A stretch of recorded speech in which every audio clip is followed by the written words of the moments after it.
They don't need help.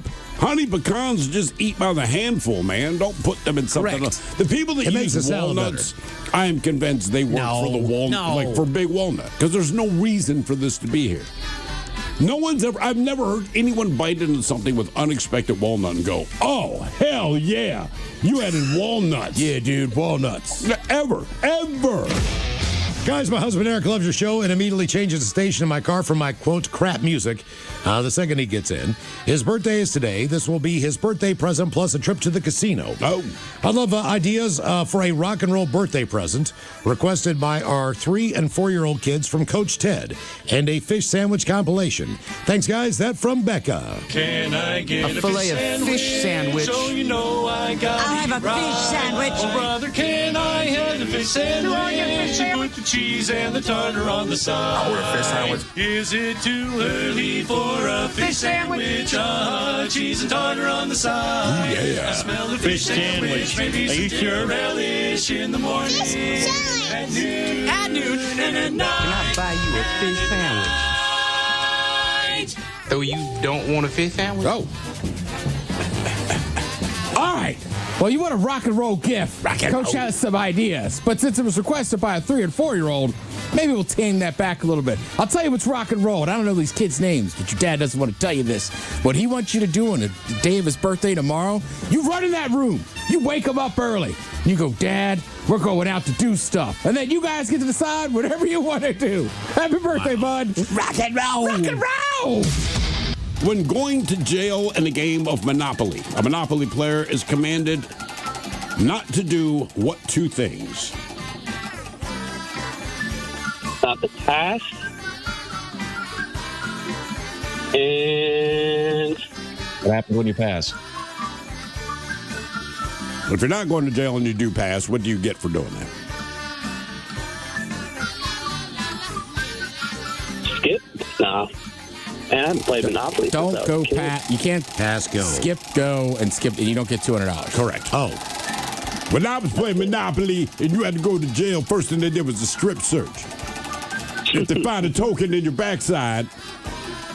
All right. Your question.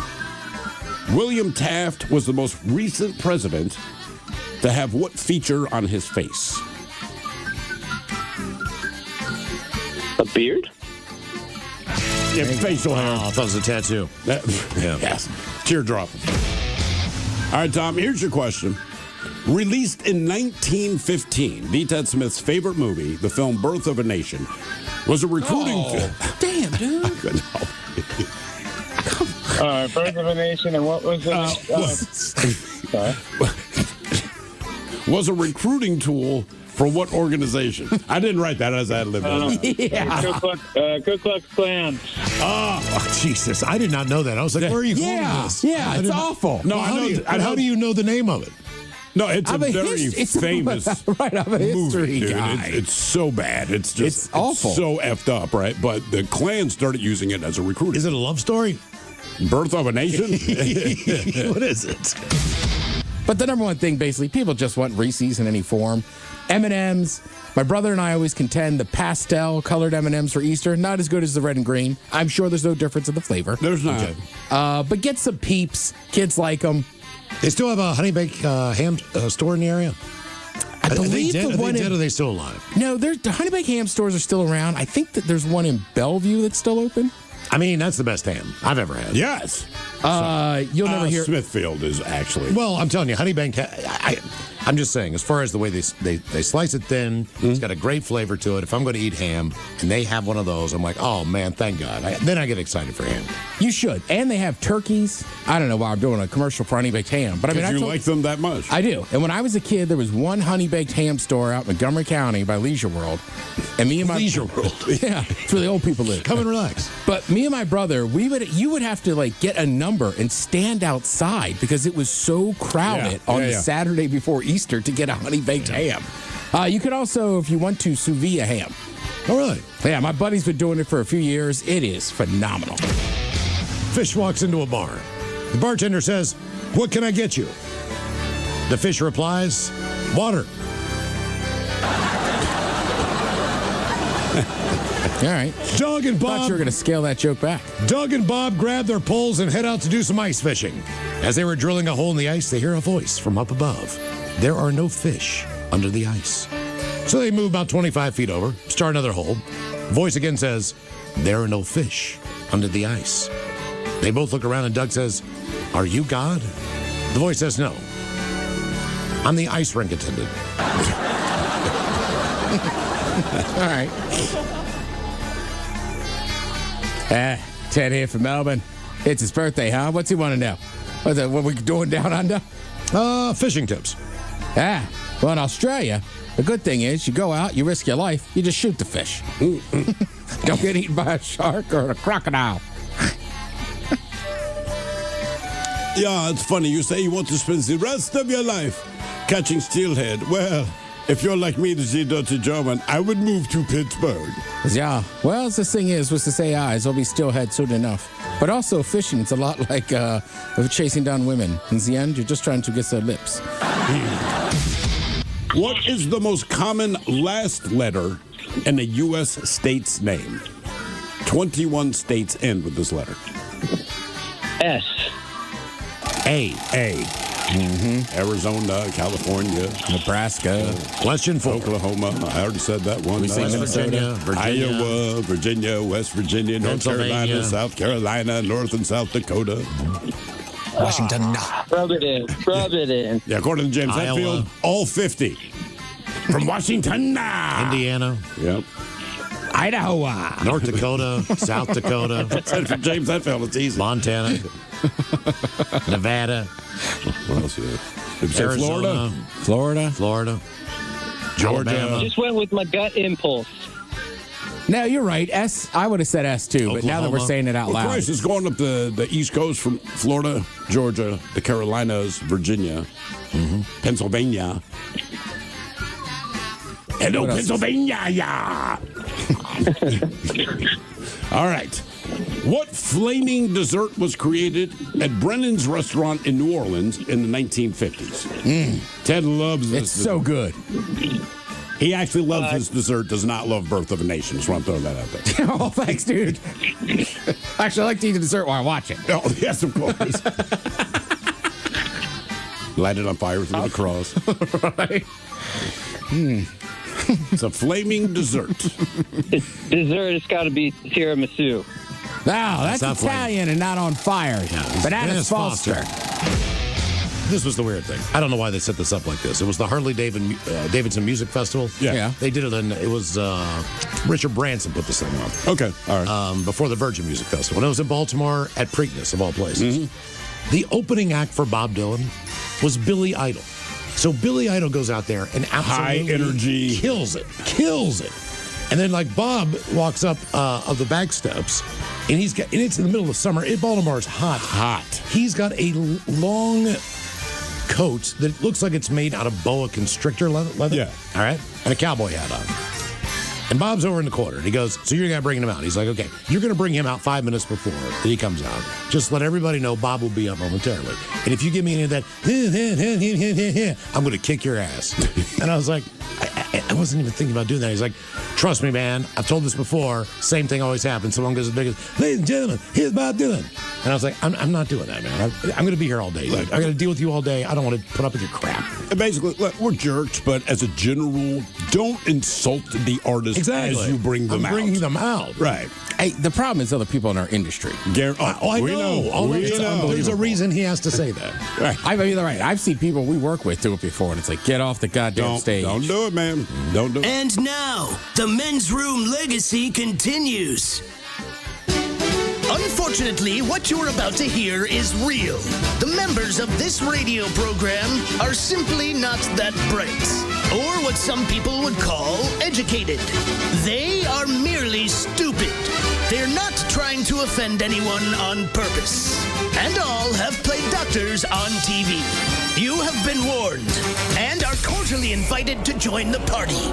This is the Men's Room. Forget it, man, and get with the countdown. Get with the countdown. Shake this square world and blast off for Kicksville. The trippers, the grasshoppers, the hip ones, all gathered in secrecy and flying high as a kite. This is the Men's Room with Miles and Thrill. You know what they say, shake your radio more than 3 times, and you're playing with it. You're listening to the Men's Room. And away we go. Welcome to the 21st Amendment season, episode number 4504. Along with Steve the Thrill Hill, D. Ted Smith, and my cock, Montgomery. And you are the Men's Room. On tap today, we celebrate Easter Sunday on a Bad Choice Friday. The return of Ted versus the FCC. Plus headlines, the Men's Room shot of the day, fun with listener emails, and everyone's favorite, TV Time with Ted. Click, clack. All right, here we go as we head to Virginia, where the naked burglar strikes again. Meanwhile, a man gets a speeding ticket in Finland and really takes it on the chin. April Fool's prank pulled off by a real dummy. A Paulsbo man who flipped his car had lots of beer in his tummy. And today's stuck animal is a cat in a radiator. That is all coming on today's very special episode of The Men's Room. And now, here's the question. Hola, bitches. Good day to you and yours. All right, for the 5th time in a month, residents in Centerville, Virginia, they're waking up to find a serial burglar trying to break into their home. Now, the guy always strikes early in the morning, and he is always inexplicably naked. So on 5 separate occasions, someone has woken up to a naked stranger in their home or on their property. Now, that's a weird way to start your day. Meanwhile, people in the Bay Area, they were just jolted awake a little before 2 a.m. this morning when a magnitude 4.9 earthquake hit. Now, there were no reports of any injuries or damage, but the quake was, quote, widely felt throughout the region. So my question is, would you rather wake up to a naked stranger in your house or magnitude 4.9 earthquake? Or would you rather wake up to a cheetah sleeping next to you? This was the case for a wildlife photographer in Africa. He waited hours for animals to show up. Well, he ended up falling asleep in the shade. And upon waking up, he discovered that a cheetah had nestled by his side, fast asleep itself. And yes, the photographer got a selfie. No, the cheetah did not rip his face off. And then we have a shockingly high number of stories about hospital patients waking up just as doctors were preparing to remove their organs. But look, you got to wake up to something, and some of those things are more memorable than others, and that's what today's question, brought to you by our friends at Advanced Hair Restoration, is all about. Today, we want to know, what did you wake up to, or what woke you up? To be a part of the big show, call 206-803-ROCK. Like the Men's Room on Facebook, follow us on X and Instagram at Men's Room Live. Send your emails to the Men's Room at KISW.com, and now watch the show live on YouTube at KISW Rock. All right, bitch.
I believe you have a better fighting chance of survival during your delivery than a freaking baby that, yes, will cost a lot less. I mean, every time I get on a plane, aren't I mailing myself? You know, you kind of are. Yeah. Well, no, you're not, because they don't do it by weight. Yeah, that's a good point. Right? Because you get on a plane, I'm looking at some people luggage? Like, they do it with luggage, but they don't do it with people. And that's what bugs me. Like, Southwest okay. does. Right. Do they? That's their new thing, right? Wait, like if you're too big, you got to get 2 seats, but it kind of puts all the emphasis on the poor gate agent to be like, you got to buy 2 seats. Right, because they're just making the judgment You got to eyeball it. Yeah. But how does that work then? So you buy your ticket online, I guess, and then as they're going to board the plane, And your giant ass walks up there. They're like, "Oh, sir, you need to buy another ticket." I mean, I think they set the limit at like 3 something. I don't know. It just seems like I could fathom the idea. And look, I think a lot of people that weigh that much are probably already buying 2 tickets. But that's just a tough call for the gate agent to be like, "Sorry, brother, you look like you weigh 350." I think it depends who it is. All right. So look, nobody wants to be put in that position to be the gate agent. Has to say like, "Bro, there's no doubt you need a second seat." But I'm thinking a lot of my relatives in Texas would be good at it. Oh, that's a big boy right there. It depends on how you say it, I guess. Well, that's what I'm saying. Oh, come on, man. We both know you got to get 2 seats. Look at that big boy. Hey, Betty, look at that boy. Look at that. Oh, he might be 3 seats. I'm going to get you the middle of the plane, son. Or put a seat out there. Oh, you know what I mean? Like for your carry-on. Remember they used to have those things, see if it fit in the carry-on? All right, sir. Sit on the seat, both armrests up. How does this... You ever get on the plane and just, because there's the... well, you could be a really wide person, too, at the bottom. That might screw you. You know what? You're right. Some people just have just big hips big and ass stuff. hips. Yeah. I mean, again, like, hey. Got to eyeball it. Game is Big Dummy, 206-803 Rock. Or have you sit on the scale. Or have you sit on the scale. Damn, that girl got some big hips. Yeah, that's 2-seat hips right there. I'm telling you, my relatives, they were clean up at that job. Hello, Ryan. Welcome to the men's room. Dale. Ryan, sober or not sober? Sober. All right, Ryan, welcome to Big Dummy. Okay, the men's room full. Thank you. For 1 year, you're going to live with your worst ex, you're going to live with bed bugs, diarrhea, or in a tent. Oh, yeah. Well, that's kind of simple for me. I'm going to be in a tent. Everybody's going to be in a tent. You did it a bunch. Okay, I'll ask you the same question. What's the longest you spent in a tent? Pacific Crest Trail, like 7 months. Well, then, of course, you're every other. Yeah, of course. I'm used to it. I know how to live comfortably in it. And you completed that, didn't you, Ryan? Didn't you go back and get it done? Yeah. First time I only made it to Ashland, Oregon, and then the second time I did the whole thing. Okay. How much weight did you lose doing that? Oh, man. First time, about 80 pounds. Second time, just over 100. Damn. Wow. Okay. What was the worst leg of the Pacific Crest Trail or Coast Trail? Oh man. Coming down from Idlewild and San Jacinto in Southern California, it's a place called Fuller Ridge. We did 10 miles in 8 hours because we were post-holing in snow the whole time. Jesus. Wow. And then that night we camped on Fuller Ridge, and it was just infested with camel spiders, and I saw 2 tarantulas that night. Those mofos are big. Well, I can't believe there's camel spiders there. Would you do I thought that was a again? Middle Eastern thing. Well, you're in the desert, and then Idlewild is so far up. Like, right? It's like my buddy Matt lives, the MCTP lives down there, and he's like, you get up there, and it's like completely different climate. Wow. Yeah, and then you drop down to Interstate 10 into the desert. That's Fuller Ridge coming down into Interstate 10. All right. Well, you have confirmed that I will never do that. Yeah. The camel spiders are there because the Marine base near there, when they came back from the desert, they had a lot of tag-alongs in their baggage and whatnot. Oh, so at least that's what I was told. Well, that makes sense in theory. Here's the thing. I don't care why they're there. I just need to know that they are there, whatever the reason. Yeah, kill them with fire. All right, Ryan, here's your question. What was the first U.S. company to be valued at $1 trillion? Oh, geez. Amazon? Not a bad guess. Apple? Apple. The other one that starts with that. $1 trillion. Are they having layoffs right now? Hey, I haven't heard of it. Listen, money's a little tight, It's at $1 trillion, so the guy making $15 an hour, we got to let you go for the bottom line. Well, remember, it's for the shareholders. That's right. Because your 2 shares matter. I just like to repeat this. Most publicly traded companies are owned by private equity firms. Yeah, absolutely. It's not your 2 shares. No, it is not, because you can't afford them. Right. All right. Your question, how many dice are used in the game of Yahtzee? No, 5? Yeah. All right, man. Nice job, Brian. Good talking to you, man. I like Yahtzee. I have not played it in probably I need to brush up. 50 years. Really? Honest to God, yeah. I mean, it's so easy. Well, I don't even remember the rules of the game. We used to play it a lot when I was a kid, and I honestly have not played it in like 50 years. More Big Dummy on the way, 206-803-ROCK.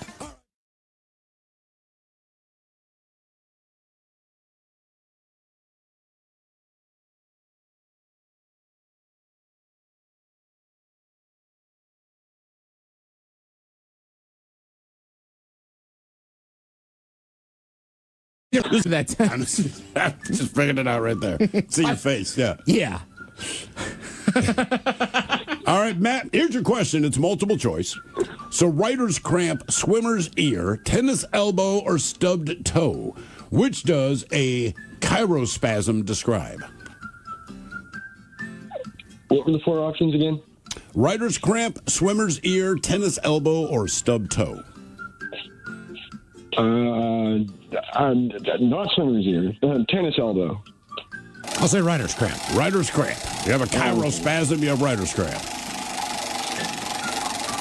Yeah, I just thought chiropractor, and that's back, so I had really nothing. It's gotta be. That's what I would have thought too, right here in chiro. Because you only think of a chiropractor, but I assume it just applies to muscles. Is that an early indicator of carpal tunnel? What? Writer's cramp. No, I think you're just writing too much sometimes. I hope that's the case. All right. Who gets writer's cramp? I get writer's cramp every day. once in a while. I write everything down. But we write everything. Yeah, all right. I suppose most of the world's typing. Well, most of the world is, but like all the big dummy sheets, right?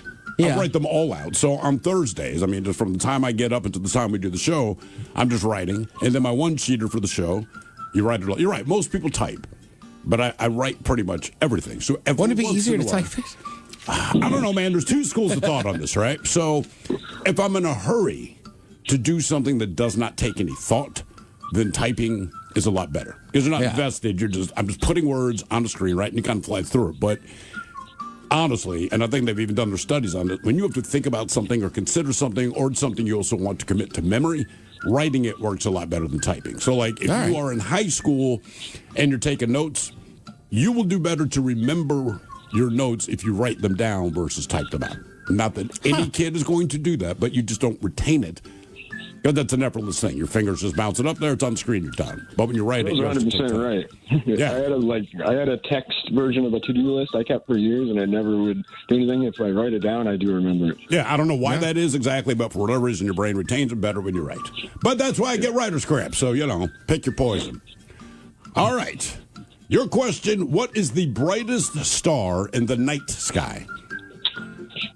Whatever the North Star is called. Polaris? No, this is not the North Star. That's what I was guessing. That would have been my guess. The moon? Not the moon, because that's not a star. All right. That's the moon. It's the same as the satellite company, radio satellite, Sirius. Oh, God. Yeah. Also known as the dog star. So if you look at the logo, I believe they still have a dog on there. Yep. That's why. Huh. All right. I believe it was the Dogon tribe that described it as the dog star, you see. And then we gave it a different name later. I think. And isn't that Keanu Reeves? Isn't that the name of his band? Yes. Dog Star, yeah. Mm-hmm. Which is another name for Sirius. I thought he just had a famous dog. Nah, it's all Dog Superstar. Yeah. Red 10. That's your go-to. Yeah. I would say, look, for my generation, I'd say Benji, but I think maybe Beethoven has a slight lead. And yeah, you can go Scooby-Doo, but I'm talking actual dogs. Rin Tin Tin served this country in a war. I know he did. I'm not saying he's not a hero. I'm just saying he's not the most famous. The Men's Room with Miles and Thrill. 99.9 KISW. All the Charles, away we go. Welcome to the 21st Amendment season, episode number 4504. What a large and in charge program we have for you today. Guaranteed future repeat on this oh-so-positive Friday with the exciting return.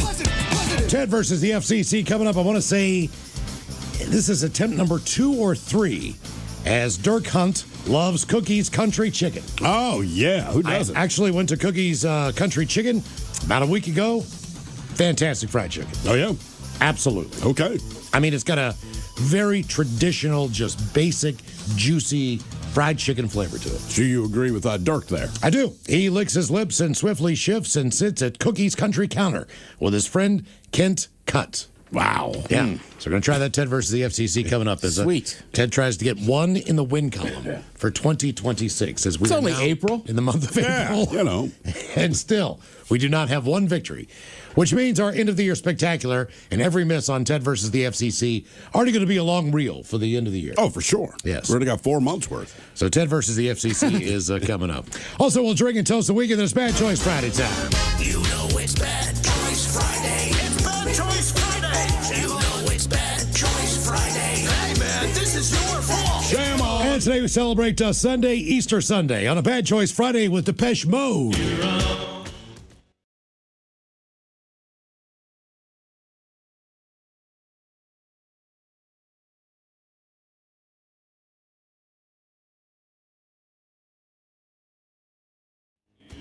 I will be at my friend's house having ham, hopefully some scalloped potatoes. I hope so. And then I'm going to hide some eggs so the kids can find them. Where are you going to hide them? Don't make it weird, man. Well, it's the same house. A few years ago we did it, and then my friend, the mother, came over and she goes, "Kid's 5, man. We really hit him." Oh, kid's 5. Yeah. Was he getting upset? She was just like, "I'm an adult. I can't find them." We spent like 2 hours. Are these plastic eggs or not real eggs? They're plastic eggs. Okay, thank Some you. have candy. Some have little toys in them. Of course. Right. But there's like I think 7 or 8 kids that'll be over there. All right. So that's just kind of me and my buddy Marshawn. That's what we do. Fill up some eggs and then we hide them. Okay. Put any candy in there? Listen, some candy. Some of them will have like bouncy balls. Some of them have like the little guy with the parachute. Chuck it up in the air. Okay. And then, All right. Hey, parachutes down. Depeche Mode and Personal Jesus taking on the Doobie Brothers on a Bad Choice Friday.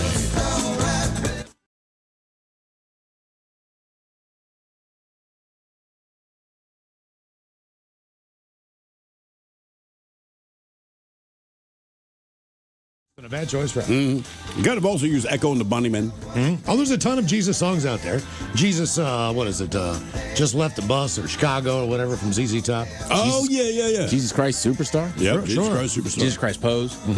Oh, yeah, solid one. That's too good, though. It is too good. That was a great song. That doesn't fly for a Bad Choice No, it Friday. does not. I'm just trying to get the tenor of this song. Like, are they like, no, Jesus is just all right Yeah, with me? seriously, Or like, is we it like, dig Jesus is just all right? No. They're like, we dig Jesus. Okay. That's why they're doing all We the... dig Jesus. Yeah, that's why they're doing all the If you're singing do in the back, gospel harmonizing and everything. Right. it's not negative. Okay, No. good. You know, no one says like, I hate you. Do, right? Yeah. That's Okie dokie doesn't mean bad. But he's right. But they're not like, "Oh, I've been saved." They're just like, he's just all right with all right. me. Jesus, all right. that's all right. He's all right. Yeah. Right. He's cool.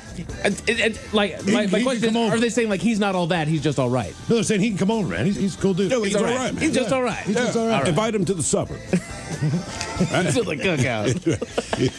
Doobie Brothers and Jesus is just all right. Taking on Depeche Mode and Personal Jesus. Vote now if you follow us on X at Men's Room Live. One of those 2 tunes coming up right after we drink and toast with the shot of the day. So you guys, right? Like last week, we were talking about the Catholic weddings and everything. Yeah. I know. You really want to know a long Catholic thing, right? So today, traditionally, you go to like Stations of the Cross or whatever. Yeah. Have a big seafood dinner. Tomorrow, though, that Easter Vigil, man, it's like It's mass. all weekend.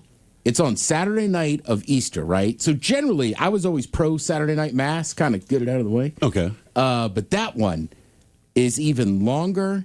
And then sometimes people who are just converting, that's like the night they like become a Catholic. All right. It is long. I mean, I could be wrong, but I feel like that's like a 2-hour mass. Good times. Good Yeah. times. All right, on to our question. Speaking of falling asleep somewhere, what did you wake up to or what woke you up? And we'll start with a story out of West by God, Virginia. A woman in Virginia named Anna Groves broke into a chicken coop on Tuesday. Just like Ernest T. Bass, she might have been a chicken thief. 2 humans were currently residing at the residence. Yeah, it's the home of an adult woman named Ashley and her father, James. Now, Anna was allegedly... James. She was allegedly threatening to kill Ashley as she was breaking in. Ashley was sleeping and woke up scared and stabbed Anna as she forced her way inside the coop.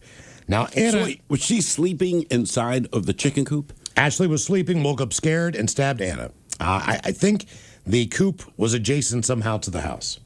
But they keep saying in. Like I read the story like 3 times trying to figure out, was this woman asleep in the chicken coop because they keep saying I think she was awoken and confronted her. That is correct. Coop. Okay. So Anna was with another guy. She ran off, apparently to the hospital because she'd been stabbed. Yes. Police were called. They investigated the situation. They found Anna at the hospital. She denied threatening to kill Ashley, but she did admit to going there to, quote, beat her ass because she owed her money. This does raise a lot of questions, they say, and there aren't any answers so far. No charges are being filed against Ashley for the stabbing because she was protecting herself in the coop. So she must have gone in the coop as well. I don't know what the hell This is what I'm saying. But Anna's being charged with felony burglary, apparently for breaking into the coop. And just to be clear, this is not like some kind of an April Fool's story. This actually went down. The indication is that the one woman was sleeping in the chicken coop. Yes. But the local sheriff's office, they posted about this on Facebook, and there are some comments that people have left. Okay. First rule of chicken coop. What happens in the coop stays in the coop. One said, when someone runs afoul of the law, West Virginian stand your ground laws applies to chicken coops. She showed them who runs that roost. What else we got here? I live in this town, in a regular house, and this is definitely not a joke. I mean, it is hilarious, but I'm aware of these folks, and it all checks out. Oh, really? Okay. Yeah. So, I mean, that's voucher on that one. I don't know. Like, if there's somebody hiding in, they're still on your property. Yeah. I'm just, like I said, I read through the story a couple of times, and it just sounds like the woman that was threatened was sleeping in the chicken coop when the other woman shows up and threatens her there because everything ends up in the chicken coop. Yes. Now we head south. A strong earthquake that shook the Bay Area just before 1:45 in the morning on Thursday was not located, believe it or not, on one of the major map fault lines, which is a little bit strange. A seismologist named Susan Ho said, while it's impossible to know for certain if a quake is a foreshock, a sign of a bigger tremor could be on the horizon. She said there is a 1 in 3 chance of at least a magnitude 3.0 quake in the region for the next month, and a 1 in 200 chance of a magnitude 5 shock during that same time frame. Now, if it was right on the San Andreas, people might worry a little bit more, but the quake occurred well west of the San Andreas fault. Is that better? I mean, I understand what they're saying. I don't know. Also, look, if I think the one wall of my house is bad and it's the other wall that comes down, I don't say, oh, thank God for that. Well, the tremor set off the shake alert and woke up thousands across the region. She said the quake was relatively small. Do we have shake alert here? Do we know if we have shake alert? I don't know. I mean, you get that at like the if we Shake Shack. have an earthquake, would we get an alert on? Because that's very specific to earthquakes. It's not anything other than that. Not that I'm aware of. So we have no shake alert? I don't believe so. Maybe, but I don't know. I mean, on our cell phones? Is that kind of like an EAS thing? I don't know, because they keep calling like an Amber Alert? A shake alert, which means that is specific. And obviously, if you live there, that makes sense. But yeah, I guess it's like that. Shook awake sleeping residents and surprising people with alerts to their phones.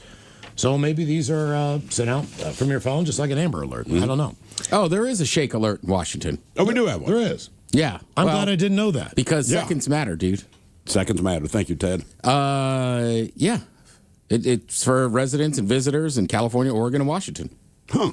Okay. No immediate reports on injuries or damage, although the shaking was widely felt throughout the region. So that's another way to wake up. Somebody here says the shake alert is an app. So you can download the app if you're that worried about it, and then, yes, the app will let you know. So shouldn't they be telling everybody here to get a shake alert?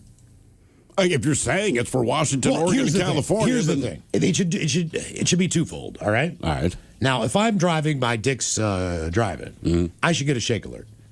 To let you know, like chocolate shake, vanilla shake right here. Right. You know, but then if there is an actual earthquake, then it'll tell me if there's an actual earthquake. So if I'm near a good milkshake, it should give me the opportunity to have that information as well. That way it's just not a dead app. You know what I'm saying? Nothing against Dick's, but for me, the shake alert will go off at Kid Valley. It's going to go off at all these places. I think you need to program like your top 3. Right? Because certain places you go, well, maybe you don't know they have a great milkshake. There's nothing wrong with the shake. Okay, you can put suggestions in, but like Five Guys, definitely give me the shake alert. Right? Very good milkshake. You don't want milkshake alert. Why not? I don't think you fathom how many places sell milkshakes. That's what I'm saying. Well, you should type in your phone would be going off. You don't even like your phone. Why not? But your phone would be going off. I keep it with me on the car. Shake alert. This would be entertaining for me. Yeah. If it's going to go off, I don't want to see a call from somebody. You know, like whatever. You drive past Federal Way, that thing's going to blow up. I want to see shake alert. Yeah. I'm just saying. Does it go off for blizzards? It's going to sound like a flock of ducks inside his car. That's a blizzard. That's a blizzard alert. You need that in like the Northeast. So are you going to make a frosty alert? Well, if you live somewhere cold, that way sure. either it is cold or you're near a Wendy's. Right. Wendy's yeah. Like, that's exactly right. Five Guys. Blizzard alerts only That's what going I'm to be places saying. where There's they so have many blizzard. milkshakes. Yeah, but a Frosty and a Blizzard are not milkshakes. They have Chick-fil-A. Frosties and they are Blizzards. Yeah. What is Frosty then? Frosty places where it's cold, like Maine. You know, I mean, it's not really a milkshake because you can't suck it with a straw. It's Frosty right? outside. Yeah, it's Frosty. It's like an edible milkshake. We can have Frosty alerts. We don't get snow. We get Frosty alerts. It does get cold, right? So at least give me the Frosty alert. Maybe you go home and you think you're going to get a little something from the wife, and then the frost alert. Did you know? Hey, don't waste that Viagra. Not in a good mood. Don't waste you the know you're in Viagra. trouble, right? You know, when you take one beforehand, you think you got a chance and nothing happens. Hey, bro, she's not in the mood today. You got the Frosty alert. Right? After hours of patiently Go waiting by the Marine base. and They're watching, all staying frosty. What's going on? after hours of patiently waiting and watching for animals, the photographer, who was a wildlife photographer, had drifted off in the shade and fell asleep. Upon waking, he discovered a cheetah cuddled up to his side, also fast asleep. The animal, apparently exhausted, had sought a quiet spot to rest. And the photographer, being under the shade and in a calm state, I guess the cheetah felt that this was okay to settle next to him. I felt warmth against me, and when I opened my eyes, I saw this cheetah snuggling up beside me. At first, I thought I was dreaming. Now, cheetahs are generally known for being wary around humans, and they typically avoid close encounters. Unlike lions or leopards, they do not care. The fact that one cheetahs really they don't attack humans. No. Yeah. Have you seen the picture of this, Ted? No. Okay, it's not like the cheetah's just next to him. The guy's kind of asleep on his back. Like, the cheetah's head is on his shoulder like your pet dog if you're laying on the couch. I mean, this cheetah is super comfortable, this dude. I say the fact that one would choose to come so close to a person is highly unusual, likely spurred by exhaustion and the tranquil setting. Oh, yeah. See what I'm saying? That looks awesome. I mean, except it's a wild cheetah, but yeah, it's... Now they're naturally friendly. Apparently. Yeah. A photograph of the stunned photographer with the dozing cheetah at his side quickly made the rounds on social media. The image evoked both awe and questions about the delicate and unpredictable interactions between human and wild predators. My question is, did you get Cheetos? A Cheeto alert? I'm saying, you think of a cheetah, I think of Chester Cheetah. It's the only, name another cheetah. And don't say Chitara from Thundercats. That doesn't count. Is that her name? Chitara? Something like that. That's the only one. Yeah, Chester Cheetah. Some observers said the incident is proof that animals might adapt to the presence of people. Others caution that such scenes are extremely rare and should not be seen as typical behavior. Well, no kidding. Beyond the surprise, this episode highlights an unpredictable nature of wildlife. Even the most experienced professionals can be caught off guard. And they say in the wild, the boundary between caution and unexpected closeness sometimes disappears without warning. I will say this. The fact that you feel comfortable enough to fall asleep in an area where there are wild cheetahs, lions, and those types of animals, but the leopards. Thing is, he fell asleep. I don't think he tried to nap per se, but he's out there waiting to get a shot, right? The way I understand, he's waiting to get a shot, and I guess most of these wildlife photographers will tell you it's mostly hurry up and wait, right? It's not like you're walking around, you find a spot, and then you wait for something to get close, you take your picture. So I think, like, he was waiting, he went into the shade because it's hot, and then just passed the hell out. And then the cheetah saw his ass, rolled over there, and did the same thing. Yeah, I don't think I can't imagine to say, you know what? I'm surrounded by carnivores and predators. I'm just going to catch a few Z's here. You don't understand. Even just the fact of, okay, look, F the cats. A black mamba is one of the most poisonous snakes in the world. Venomous, Miles. Venomous snakes in the world. It is huge. Yeah. It is ugly. It strikes. I mean, this thing can strike you at 6 feet high. Damn. Like a king cobra. Right. That's how much these things can haunch up and just strike. So the idea of just being in an area where that is on the ground, Yeah. all the bugs, you don't understand, man. When I was in Africa, every single bug, there's no flies. There's no tiny little bugs.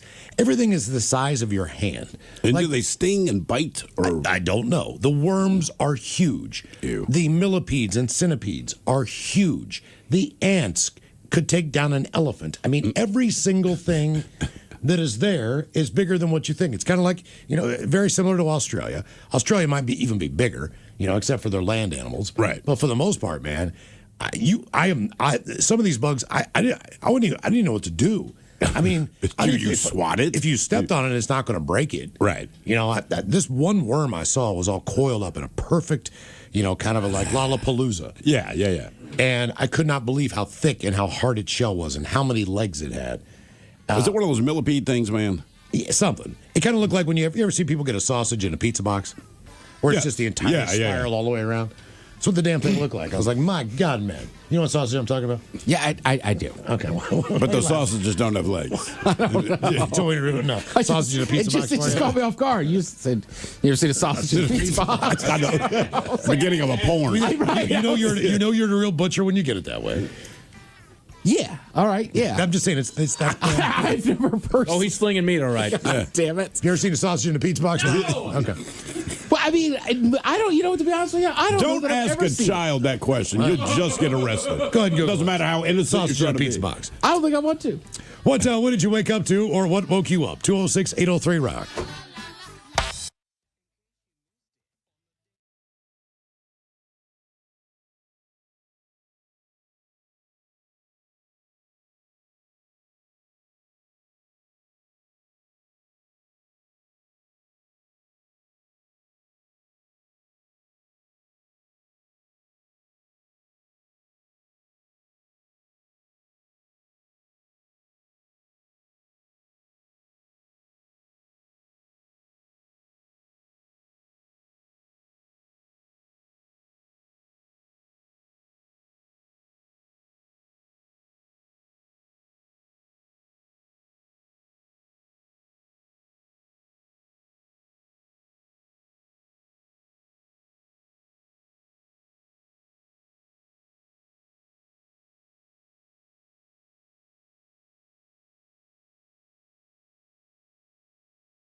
It's the same as the satellite company, radio satellite, Sirius. Oh, God. Yeah. Also known as the Dog Star. So if you look at the logo, I believe they still have a dog on there. Yep. That's why.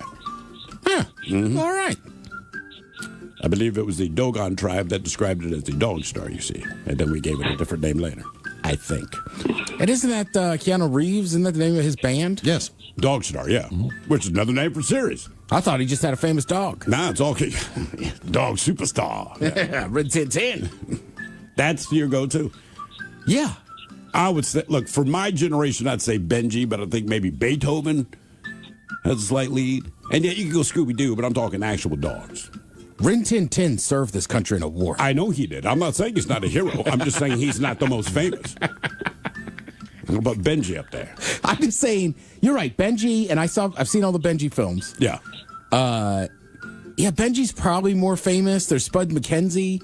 But I think, but Rin Tin Tin. But my kids don't even know who Rin Tin Tin is. I'm just saying, there was a period where he was like the highest paid actor in like the world. I know. Or something crazy. He has like the Animal Academy Award equivalent. Yeah. I mean, honest to God, he does. And I think... Hey, I get the dog in there. He's box office gold. I'm not 100%, but I think Mr. Ed might be the most award-winning animal actor out there. Well, he was in a class by himself. But he was, because he's pretty much the only horse getting work other than like Silver or Tonto, but they weren't acting. They just ran, right? Yeah. They clearly didn't have speaking parts. But I want to say Flipper the Dolphin got a few, and I can't remember the killer whale's name that played Willie and Free Willy. Wasn't it like Kato or something? Keiko, yeah. Yes. Keiko, yeah. They gave him an award, and I'm like, but who are you up against that year? What is your competition? For real, man. Come on. I digress. All right. Who plays the coach of the German dodgeball team in the 2004 movie Dodgeball, A True Underdog Story? Of the German team? Of the German team. He's a U.S. guy, but he played the coach of the German. This guy is massive in Germany. We tend to giggle at him here. Hasselhoff? Boom. Got it. Yeah, great casting. Game is Big Dummy, 206-803-ROCK. Dummy! Hello, Harrison. Welcome to the men's room. Jesus. Hola, Mapola. Hola. Harrison, are you sober or not sober? I'm sober. What is that noise in the background? Somebody hammering on the I-beam. I'm a welder. I work at a big slow place. All right. Harrison, our men's room poll. For 1 year, you live with your worst ex, bed bugs, diarrhea, or live in a tent. I'm going to go diarrhea. Really? I like you, man. Okay. I'm going to go diarrhea. For a full year. Whatever. Live with it. All right, Harrison. Lady Gaga, Barbara Streisand, Judy Garland, and Janet Gaynor all played the female lead in what movie that keeps getting remade?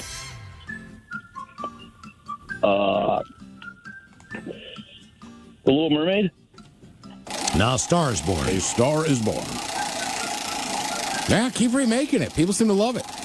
Every time it comes out, people go, I'm like, it's the same story, guys. They've done it so many times. You know, it's funny. You put out A Star is Born, and it's critical acclaim.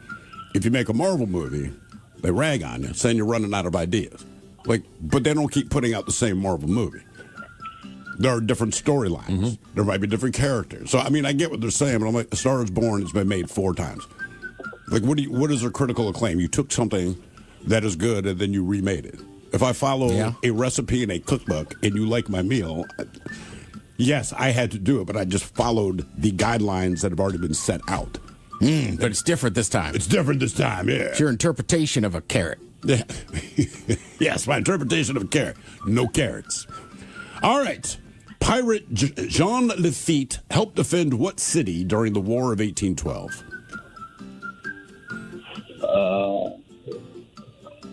Carson City? Did you say Carson City? No. Is this the United States? Well, yeah, it's War 1812. New Orleans. Jean Lafitte. I thought you were going to jump on that, man. Yeah, that if makes you sense. go to New Orleans, they will let you know that Jean Lafitte has put his imprint there. That is for sure. Because that's something. I will protect you. All right.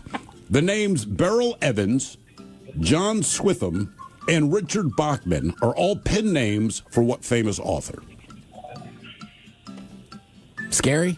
Yes. Both in appearance and genre. I know who it is. I know you know. Mike knows. I know you know, Mike. I know. I want to say Richard Bachman is probably the most recognizable. That's the only one I names. recognize. Yeah. Correct. Benjamin Franklin. Benjamin Franklin. Close. Stephen King. Question 4. And I believe he does that because if he writes something that's not horror, he just doesn't want to be identified as Stephen King. Exactly. Because you have an expectation is it should be. If you read a Stephen King book and it's not horror, you'd be pissed, right? All right. Well, and then somebody figured out that Richard Bachman was Stephen King, and they put it out there like, hey, guys, actually, this is who it is, and he was pissed. Is that why he came up with the other ones? I think so. You know, you keep trying to hide, but at some point they're going to... Well, I know Beryl Evans, John Switham, and Richard Bachman, so I'm sure he's not pleased with me. To be fair, I'm a big fan. I didn't know about the other ones. I only knew about Richard Bachman. Huh. What's the most famous Richard Bachman book? He did Thinner, if you remember that one. Oh, I saw that movie. I didn't know they made a book out of it. The Running Man, I think. They didn't make the book. They made a book out of the movie. No kidding. Wow. That's a spooky one. A little bit. Yeah. I think The Running Man, maybe Cujo. I'm not positive. I think Cujo was Stephen King. I think. All right. Actually, it was written by the dog. Hey, man, just put your name on it. They'll never... Cujo. Another very... You know, Cujo might be the most famous dog. Not super popular, per se.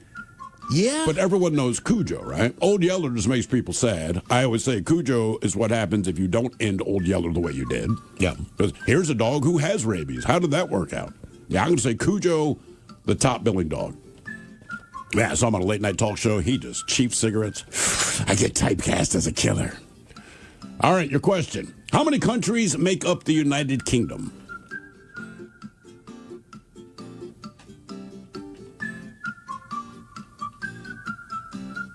Oh, did we lose him? Hello? Is it 5? Oh, there we go. Sorry, Harrison. How many countries do you believe make up the United Kingdom? 7. Wow. No, it's 4, right? It is 4. Right. England, Wales, Scotland, and Northern Ireland. Northern Ireland. Correct. Question number 5. Question number 5 is multiple choice. The Cosmoceratops, not even making that up, the Cosmoceratops was a dinosaur with how many horns? 5, 10, 15, or 20? 20. 10. 15. Damn. Yeah, dude, that's, the Cosmoceratops. Are they just running out of names in the... Kids, what you recall this one? All right, Harrison, according to the Bible, how many plagues of Egypt were there? I've never read the Bible, so 69? Good guess. Was there 11 plagues? 10. 10. Going a little overboard there, buddy. Oh, Let's keep it at 10. Maybe they should have hit him with another plague. We got one more. The surprise plague. It's back. All right, Transylvania is a region in what country? Slovakia? Romania? Romania. I also would have accepted the front desk of our office building. Yes. Hello. Tell us we're wrong. Yeah. If that dude does not pop out of a coffin every morning, sleep upside down. He just, it's a unique, Good evening. He's very nice. I like him. He's super nice. Oh, he's greatest. Yeah. He's got skills. God. Yeah, it is a weird kind of pale complexion because he's not like a white guy. He has skills. Yeah. Trust me. Chicks love this guy. Love We it. cannot explain it. All right. Your question. Bronze is an alloy of what two metals? What two metals create bronze? Tin and brass? Tin and copper? Tin and copper. All right, Harrison, you're on question number 9. Our biggest dummy is Nick with 10. You need to get this one right, or you're going to tie Nick. That sounds like a restaurant you pay like $25 for a hamburger. What, tie Nick? No, tin and copper. It does. Yeah. Hair Club would take us there. Hair Club immediately like, hey, we're going to tin and copper. Start out with the baked carrots. Yeah. None of the portions are big. Can't we get loaded nachos? No, we're getting the baked carrots. All right. Your question. The delicacy foie gras is what organ of a duck or goose? The KISW and KISW HD1 Seattle. Always live on the free Odyssey app. From the Pinky's Plumbing Studio, you're in the men's room. Text the guys at 206-803-ROCK. Heads up there as far as the Miles Montgomery KISW Golf Classic. A few foursomes remain. Mm-hmm. So get your group together and join us for a lovely afternoon of golf at Redmond Ridge Golf Club. That is Monday, June the 8th. And that includes a chance for you to win tickets to see Guns N' Roses Black Crowes up in Vancouver. Amtrak tickets taken care of, your hotel rooms taken care of. And everything's for your entire foursome. So all four of you guys will go up to the show. But just a few of those foursomes remaining. By the way, I don't know if you guys were listening to the Daily Mix Morning Show. They got a complaint call from a listener this morning. We will play it for you coming up around 4 o'clock. This guy is not happy that we are doing a golf tournament. Not a fan of golf, but he came up with an alternative. That's right. He came up with an alternative that we could possibly do. Yeah, he doesn't like the idea of a golf gathering, so to speak, because as he says, no one really talks about golf. His buddies don't talk about golf. Not exciting. No one he knows watches golf. No one he knows plays golf. All right. But either way, it's the right response. It was an interesting phone call. We'll play that coming up for you at 4 o'clock. But yes, the foursomes that do remain, KISW.com. On our question, what did you wake up to, or what woke you up? 206-803-ROCK. Hello, Dave. Welcome to the men's room. Liquor and whores. Liquor and whores. So, let me preface this. This happened 25 years ago. I was married. This was the last day we lived together, actually. She worked evenings, and I worked days. And this is back in the day, not every house had a computer.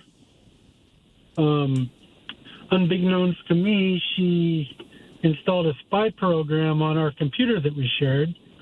We both played a text-based Dungeons and Dragons type game, and we shared the computer. And I was in bed asleep, and our bed we didn't have a bed frame. We had a box spring and a mattress on the floor, so it wasn't real high off the ground. And I'm sound asleep. She came home about 11:30 and checked her spy program that she had put on the computer. And I had typed something in that game that she took way out of context, so long ago, I don't remember whether even I typed, but it was nothing terrible. And I woke up to 200 pounds of mad, fat bitch doing a double knee drop to my chest and broke 3 ribs. Oh, wow. Damn. So that was the last day you were together, I guess. Yes. She said, come out and see what you typed on the computer. And I got up, put my clothes on, walked right past her and the computer and walked out the door. And that was the last day we lived together. You honestly don't remember what you typed in the computer to end up with 3 broken ribs? No, it was a long time ago. It was flirtatious, but not like what she was portraying it to be.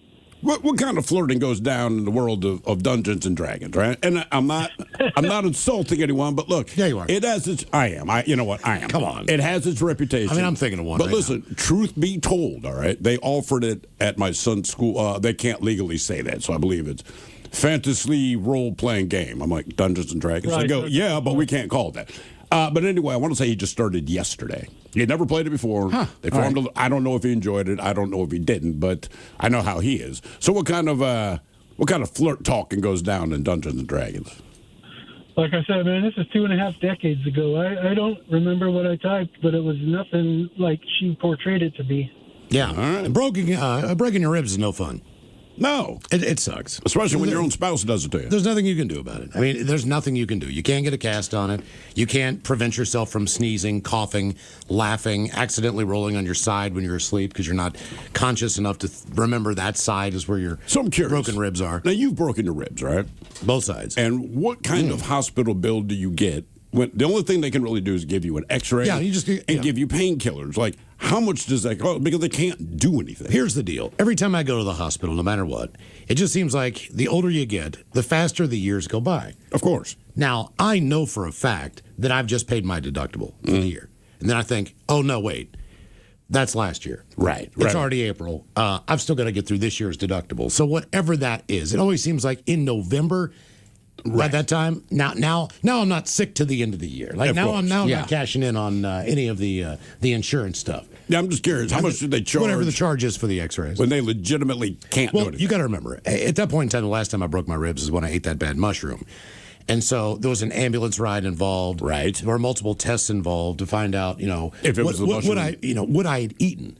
More so than the fact that I broke my ribs. Did you tell them there was a funny looking mushroom? Like, guys, I can save you the cost of doing the test. It was a funny looking mushroom, and I ate it anyway. Well, here was the first thing they said. They said, we wanted to see if it was an adverse reaction to alcohol and something in your stomach.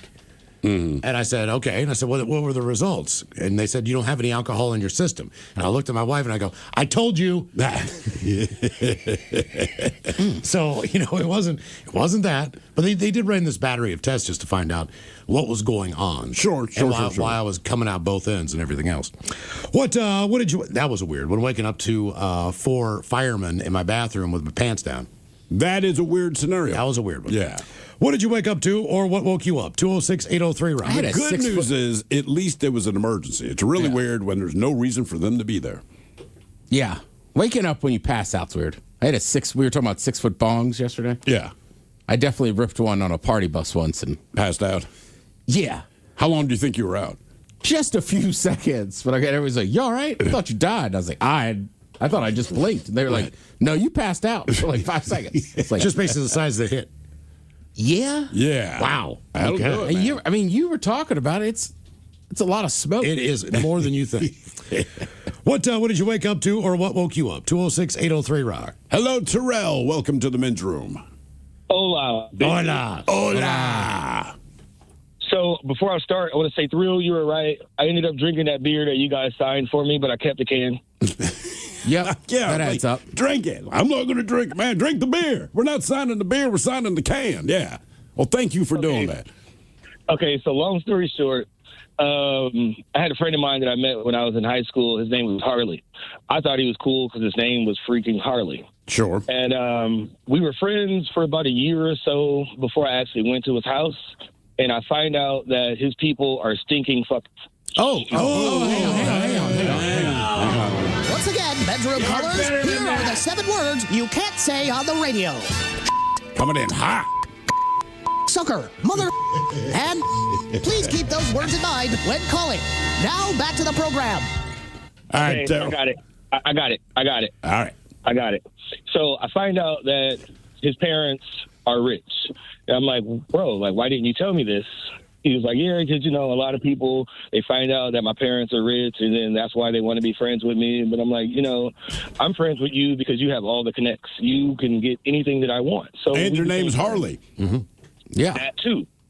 So I meet his mom, I meet his sisters, and they're all, like, stereotypically hot. He has that stereotypical hot mouth. And so long story short, we get to 22, 23 years old. We go to the bar, we get trashed, and we go back to his mom's place. And at this point, the mom had got a divorce from the stepfather. And she wakes me up in the middle of the night and was like, hey, Terrell, I need your help. And in my mind, I'm like, why aren't you waking up the son? She's like, no, I need your help. So I get up, and then she takes me upstairs, and she's like, hey, I want you to come to the bed with me. So I run back downstairs immediately, and I'm like, Harley, your mom's tripping. She's trying to take me to the room, and I don't think that's cool. And Harley goes, bro, she's been talking about this for years. My mom thinks you're hot. Just go ahead and go do it. What? Oh. And I was confused. I'm like, are you sure? He's like... I like how you change your position. So your mom's tripping. This is not cool. And it's like, go ahead. Okay, let's talk for 1 second. All right. Well, because there's a friendship. There's a bond. I don't want to break the bond. And once he said it was okay, I went and I completed the mission. Wow. Was that the only time that you slept with her? And mind you, his mom, she's like the Margot Robbie, Denise Richards, but she has the body of a black woman. So Denise Richards with a big old ass. I was going to say, she had a butt. Yeah. Big old butt. Big old butt. So, no, that was not the only time. We continued doing that for about 6 or 8 months. And was Harley aware of this? Did Harley know you guys were engaging consistently? Yeah, he was okay with it because he didn't like his stepdad. Okay, that makes sense. Does it? His father had passed away when he was like 5, 6 years old, and he didn't really like the stepdad, so he didn't really care. And then once they got the divorce and everything, he really didn't care. I begged my mom after she and my stepfather got divorced to just go on a date, just go out with somebody. Yeah, but you wouldn't say with Steve. Well, I mean, there's a difference. I would tell my mom, too, Mom, you should date. Call Miles. That's not how that's going to go, man. Nothing against you or everything against you. She'd already told him. She already told him she thought he was hot. She had an entourage of other rich women that she kicked it with, and I was trying to get with one of those. But they all kept telling me, no, we don't want to step on any toes. We don't want to step on any toes. So I'm like, I don't understand what you guys are talking about. So I went to the other rich chick. And I went to the other rich chick, and they all kept telling me the same thing. I'm like, whose toes do you guys think you're stepping on? And then come to find out, it was the mom. Well, yeah. Oh, yeah, she called dibs. Mm-hmm. Yeah, she called dibs. Okay. Yeah, that happens. Nothing wrong with being the dib. No, it doesn't happen. That happens to him. What did you wake up to? I mean, I hear what you're saying. It never happened to me. And trust me, when I was not with a mom, but yeah. What do you mean? Just calling the dibs? Like, hey, man. This is... Yeah, I mean, look, it didn't happen in 20 years. So I feel like in your early 20s, sometimes you might hook up with one person in a friend group. Right. And then be like, ooh, that other one's kind of hot. And then, but that one's already called dibs. Why do we call dibs there for shotgun for the car? Does that count? Right. Can I say shotgun? Like, dude, we're talking about it. I think if you've hooked up with the person, yes. Oh, yeah. But if you go to a party and everybody's single, I don't think you can call it. Like, you try to hit on her, but you can somebody try. else goes first. Yeah, my only friend that was always successful was pretty much Leon. And dude looked like a Klingon. And again, I don't say that to insult the man. He looked like a freaking Klingon. He just wasn't a good-looking guy. But his confidence, it was like David Spade, right? Yep. He just has that confidence. For whatever reason, chicks dig this dude. Leon was like that, although about 1.5 feet taller than David Spade, but super confident. He knew what he looked like. And I'm telling you, this guy would go home with chicks all the time. I mean, we just could not wrap our head around it. He wasn't nice. He wasn't. He was tough. He was. Chicks like real tough guy. Yeah, but it's not like he rolled into a party and started beating people's asses. You know what I mean? Just you knew he was a tough guy. The way he carried himself, he was a tough guy.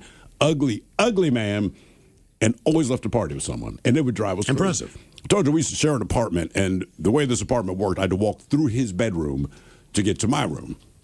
You could still smoke indoors at that time, so I'm trying to tiptoe because this bedroom is pitch black. There's no windows, right? So I'm tiptoeing through. I see the cherry on the cigarette lights up. He's obviously laying in bed, but I can't physically see him. You just see, hey, what's up, man? I'm like, what's up, Leon? Then I hear this female voice, hi, Steve. And her cigarette lights up, and I realize, oh, that's the chick I know from the bar. Then I hear another, hi, Steve, and it's this other chick that I know from the bar. And Leon's in bed with both of them, man. So whatever. By the time I get up the next morning, they've already left. He's just sitting in the living room, man. His grin was from ear to ear. How you doing, man? I'm like, really, dude? He's like, what can you do? What did you wake up to or what woke you up? 206-803-ROCK. I wonder if anybody still smokes a cig after sex. I do. Whenever I have it. I mean, not Which in is the like room. once every 7 years. But yeah, I will actually physically get up and roll outside. Let me rephrase that. In the room. No. No. I mean, you can't do it in a hotel. I won't do it in my own house. a hotel in Vegas? Or they probably shut all that. Yeah. There's got to be smoking There's rooms. got to be some maybe, but smoking rooms, still, right? You don't want to stay in a smoking room. You already smell like smoke. All you got to do is walk downstairs. That's true. Walk out the door. Just takes that long. What did you wake up to or what woke you up? 206-803-ROCK. Hello, Joshua. Welcome to the men's room. Hey, fellas. Hola. All right, so this was back at the beginning of this year, actually. A little context. I live in this, big house that used to be a church, got renovated, has, dorm-style rooms for young adults. All right. The room I'm in is a triple, and for a while, it was just me in there.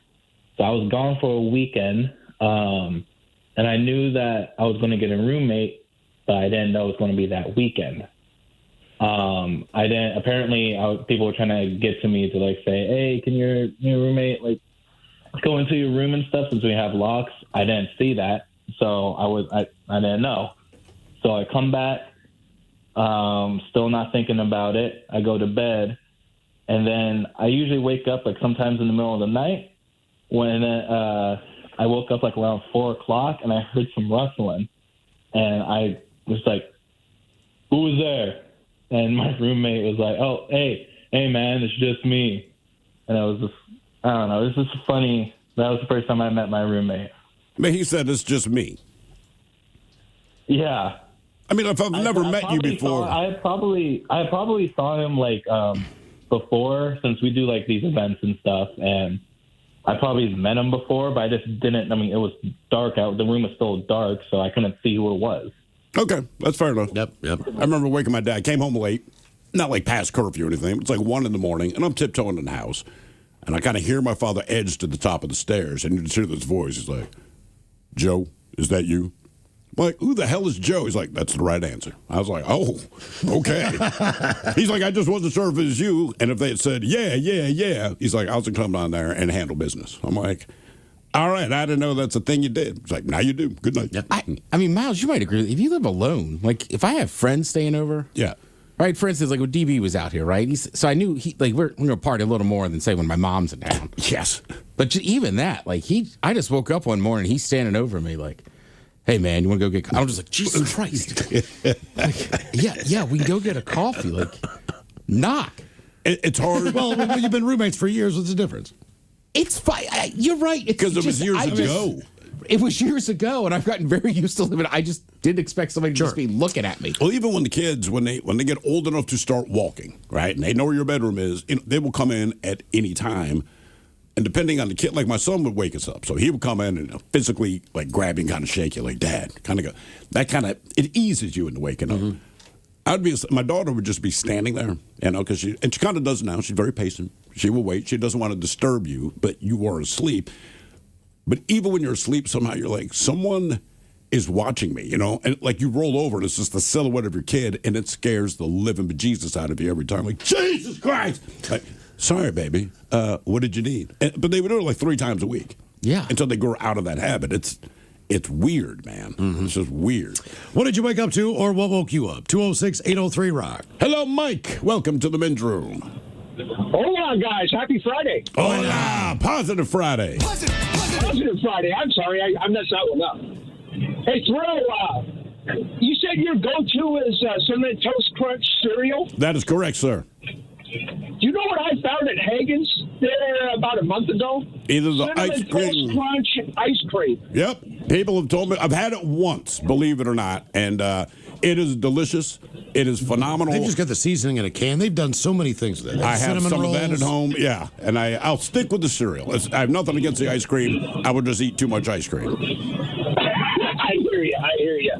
Anyway, I used to be a long haul truck driver. Owned my own truck, ran in all 48 states and stuff like that. And I was running real hard one night coming across Iowa. And I needed to get another 300 miles, and I wasn't going to make it if I didn't get some shut-eye. So I pulled into this rest area, and I pulled up behind this flatbed. And I made the cardinal mistake of leaning over the steering wheel to fall asleep. I was just going to get like a 20-minute cat nap, and I'd be good to go. So I fell asleep immediately, and I was dreaming that I was driving. And I woke up, I see brake lights of a flatbed in front of me. I jumped on the brakes. I literally screamed because I thought I was going to hit this flatbed. Then I realized I was sitting in the rest area. So it's time to go to bed. Yeah. It's not worth it. That's a terrifying feeling, man. Falling asleep at the wheel. Oh, Wow. Jesus. Man, Oh, Jesus. man. Yeah. I've done it twice in my lifetime. I remember exactly where I was. Have you ever Exactly done the it as a long haul trucker? Falling asleep? No. Yeah, okay. I've never fallen asleep. I've always stopped there. One other time I was in Eastern Washington at a rest area, and luckily I was parked on the very end, and I was in the sleeper sleeping. I've been running real hard, and I woke up. I actually didn't wake up. I jumped up and jumped into the driver's seat, fired the truck up, and took off, and I was going down the on-ramp when I woke up. Oh, jeez. Wow. Yeah. And the reason why I was stopped was because I didn't want to cross the scale. It's called the Tokyo scale over there in Eastern Washington. My logbooks weren't caught up at that point. And so I ended up going across this scale. I had my seat clear down on the floor, and I'm driving in my underwear. I'm praying to God he doesn't pull me in. Jesus. Good times. Thought about a trucker driving in their underwear. It just disturbs me. Our question, what did you wake up to or what woke you up? 206-803-ROCK.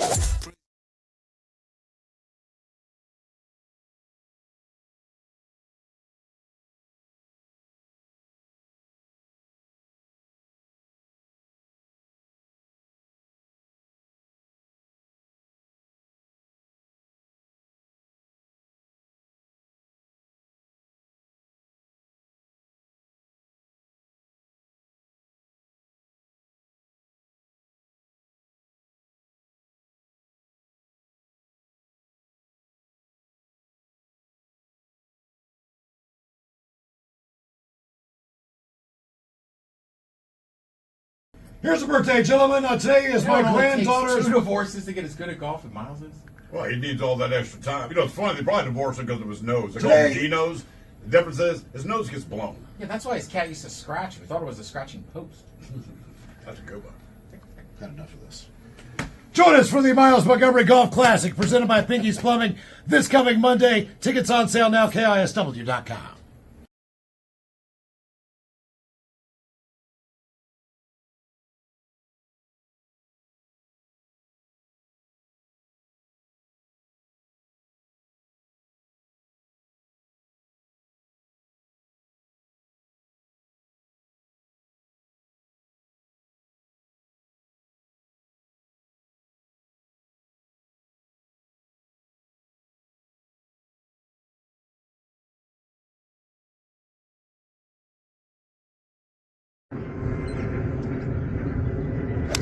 Here you go, Miles. Oh, hopefully that's not over. Nice shot. Thanks, buddy. Hopefully it's not too far. I'm walking up with it. Sorry.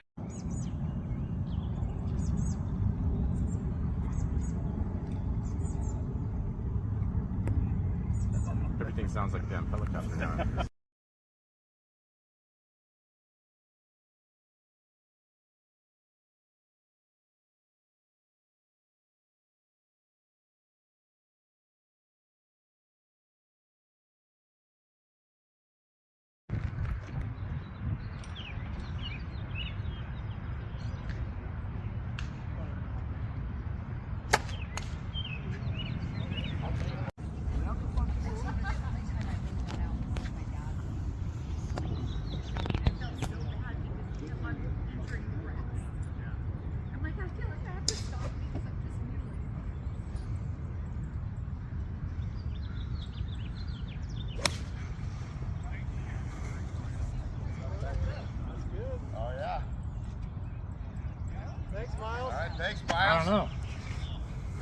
find out. Okay, tell you.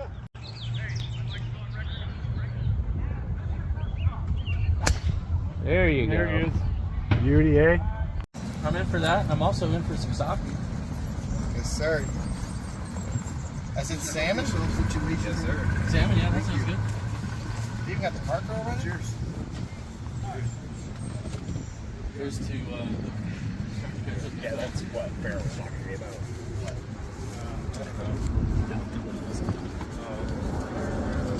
That's a first for me. I want sake. There's no way you don't fall. Go for it. Oh! Right down the fairway.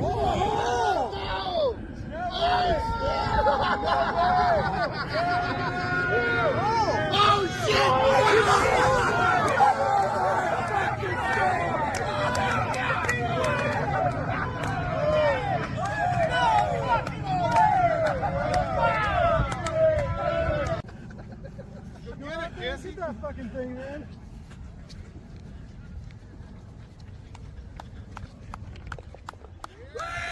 Yeah, baby! Sure shot! Let's go!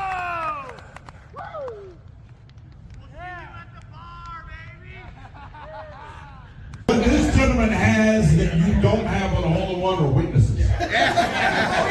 There were people screaming from across the golf course, and it was amazing because the shot was fucking stupid. And then he got a hole-in-one. But here's one thing you need to understand. I know golfers have all this weird shit about luck, all right? So he was the first guy to stand on the toilet and hit the ball. He gets the hole-in-one. And then everyone that came up after him started standing on the toilet. We're like, bro, I don't think it's a strategy. I think it was luck. As such, the game of golf. So, awesome. All right, so let's do a little stuff here. What do we got? We got some prizes. So let's do some prizes. All right, push around prizes. So here we go. Let's see what we got. So it's Disney on Ice. And what else, eh? And you have to take Oh, thrill. sorry, no, say. No, you do not. Disney on Ice goes to Justin Thomas. There it is. Hopefully, if he does this, his wife will fornicate with him later. Just to X him out. Yeah, well, no, hold on now, because Kayla's going to help you walk through that circle of hoops. All right, so, God, this sucks. So this is a chance to hang out with us and drink beer again on that bed. Which, actually, is really not that bad. So it's Deanna. Oh, shit, Deanna. Are you kidding me? Diana won? Diana, you won. Diana, you won. Which is awesome. I love you. That's crazy. Okay, so what is our next step? We've got the actual tournament. So, here we go. Because Diana won the drinking test.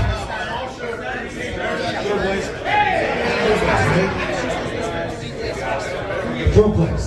All right, Terry. Closest to the pin winner. Closest to the pin is Garrett Steffen. Garrett Steffen, yeah. That was amazing. I'm not sure what you win. I'm not sure what I win either. But I think St. Joseph's shit. There are things. Oh, no way. You get like tickets to shit. Oh, no way. What do you get tickets to? 3. 2 tickets. 9-inch nails.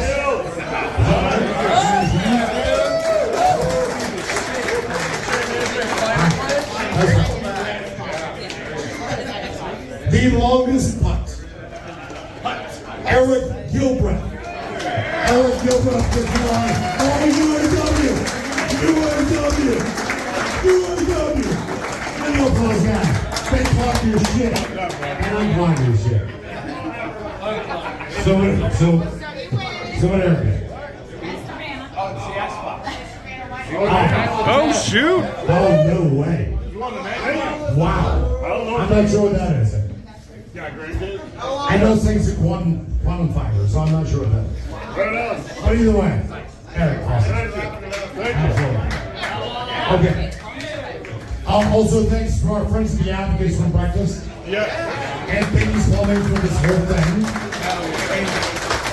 And Jefferson, this whole thing. Longest job, he did that. Marty Abel. Marty, are you gone? No, really? No, Marty? Marty left. I was literally right behind him. You really were behind Marty. Boo, Marty. Get close on the couch. Okay, do we have a secondary one?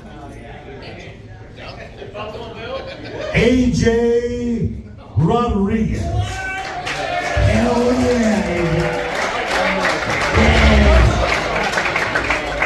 I mean, you still have to show up. Okay, so now. AJ. Okay. Thank you. I don't measure up anywhere else. No. It's not about the fans, Awesome. Thank you so much. He's also going to Lincoln Park.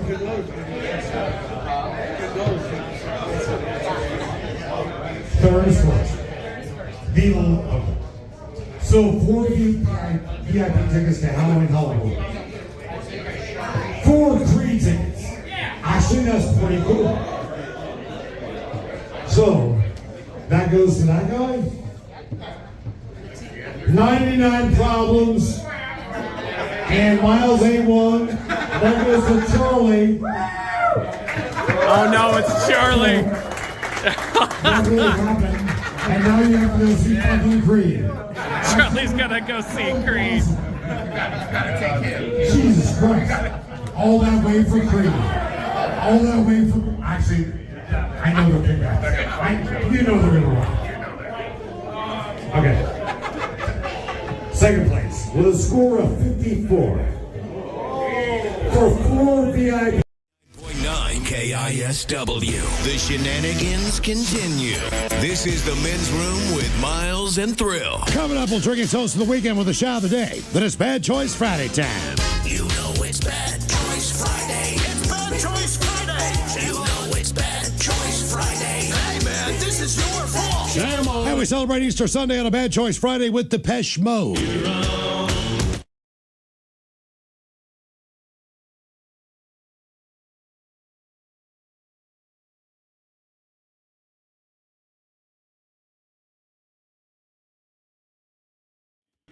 Depeche Mode and Personal Jesus taking on the Doobie Brothers on a Bad Choice Friday.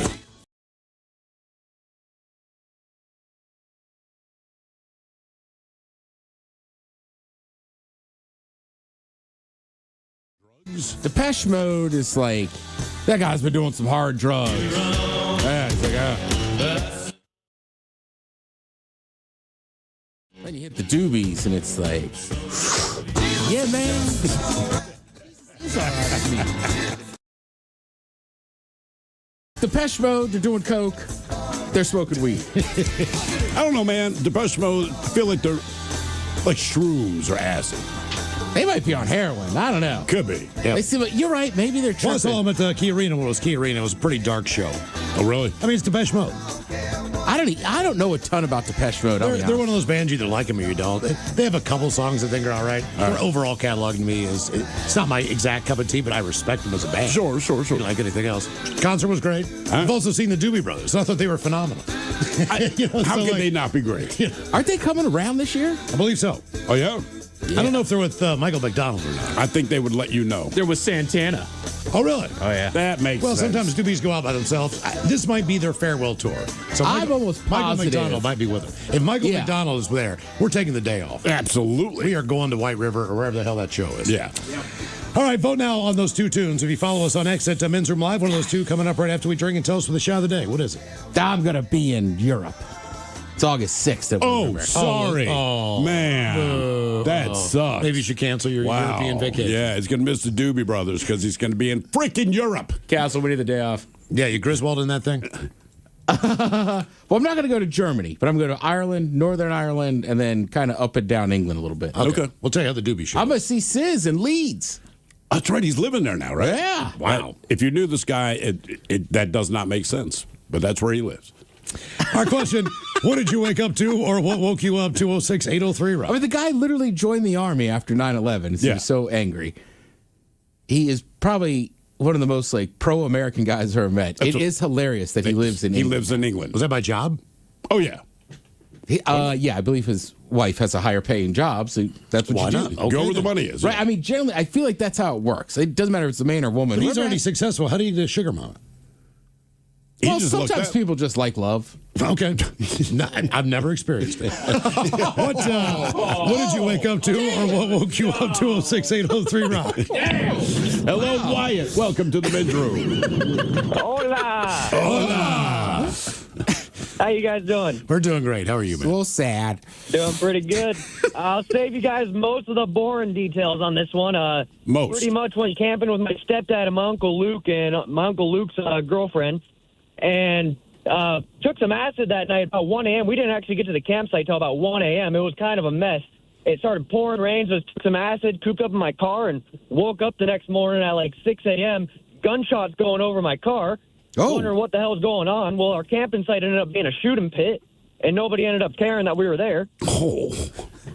So that was quite fun, but still rolling off the acid. It's 6:30 in the morning, and my stepdad and my Uncle Luke started up their dirt bikes, and I was only 17. I've never ridden a dirt bike before.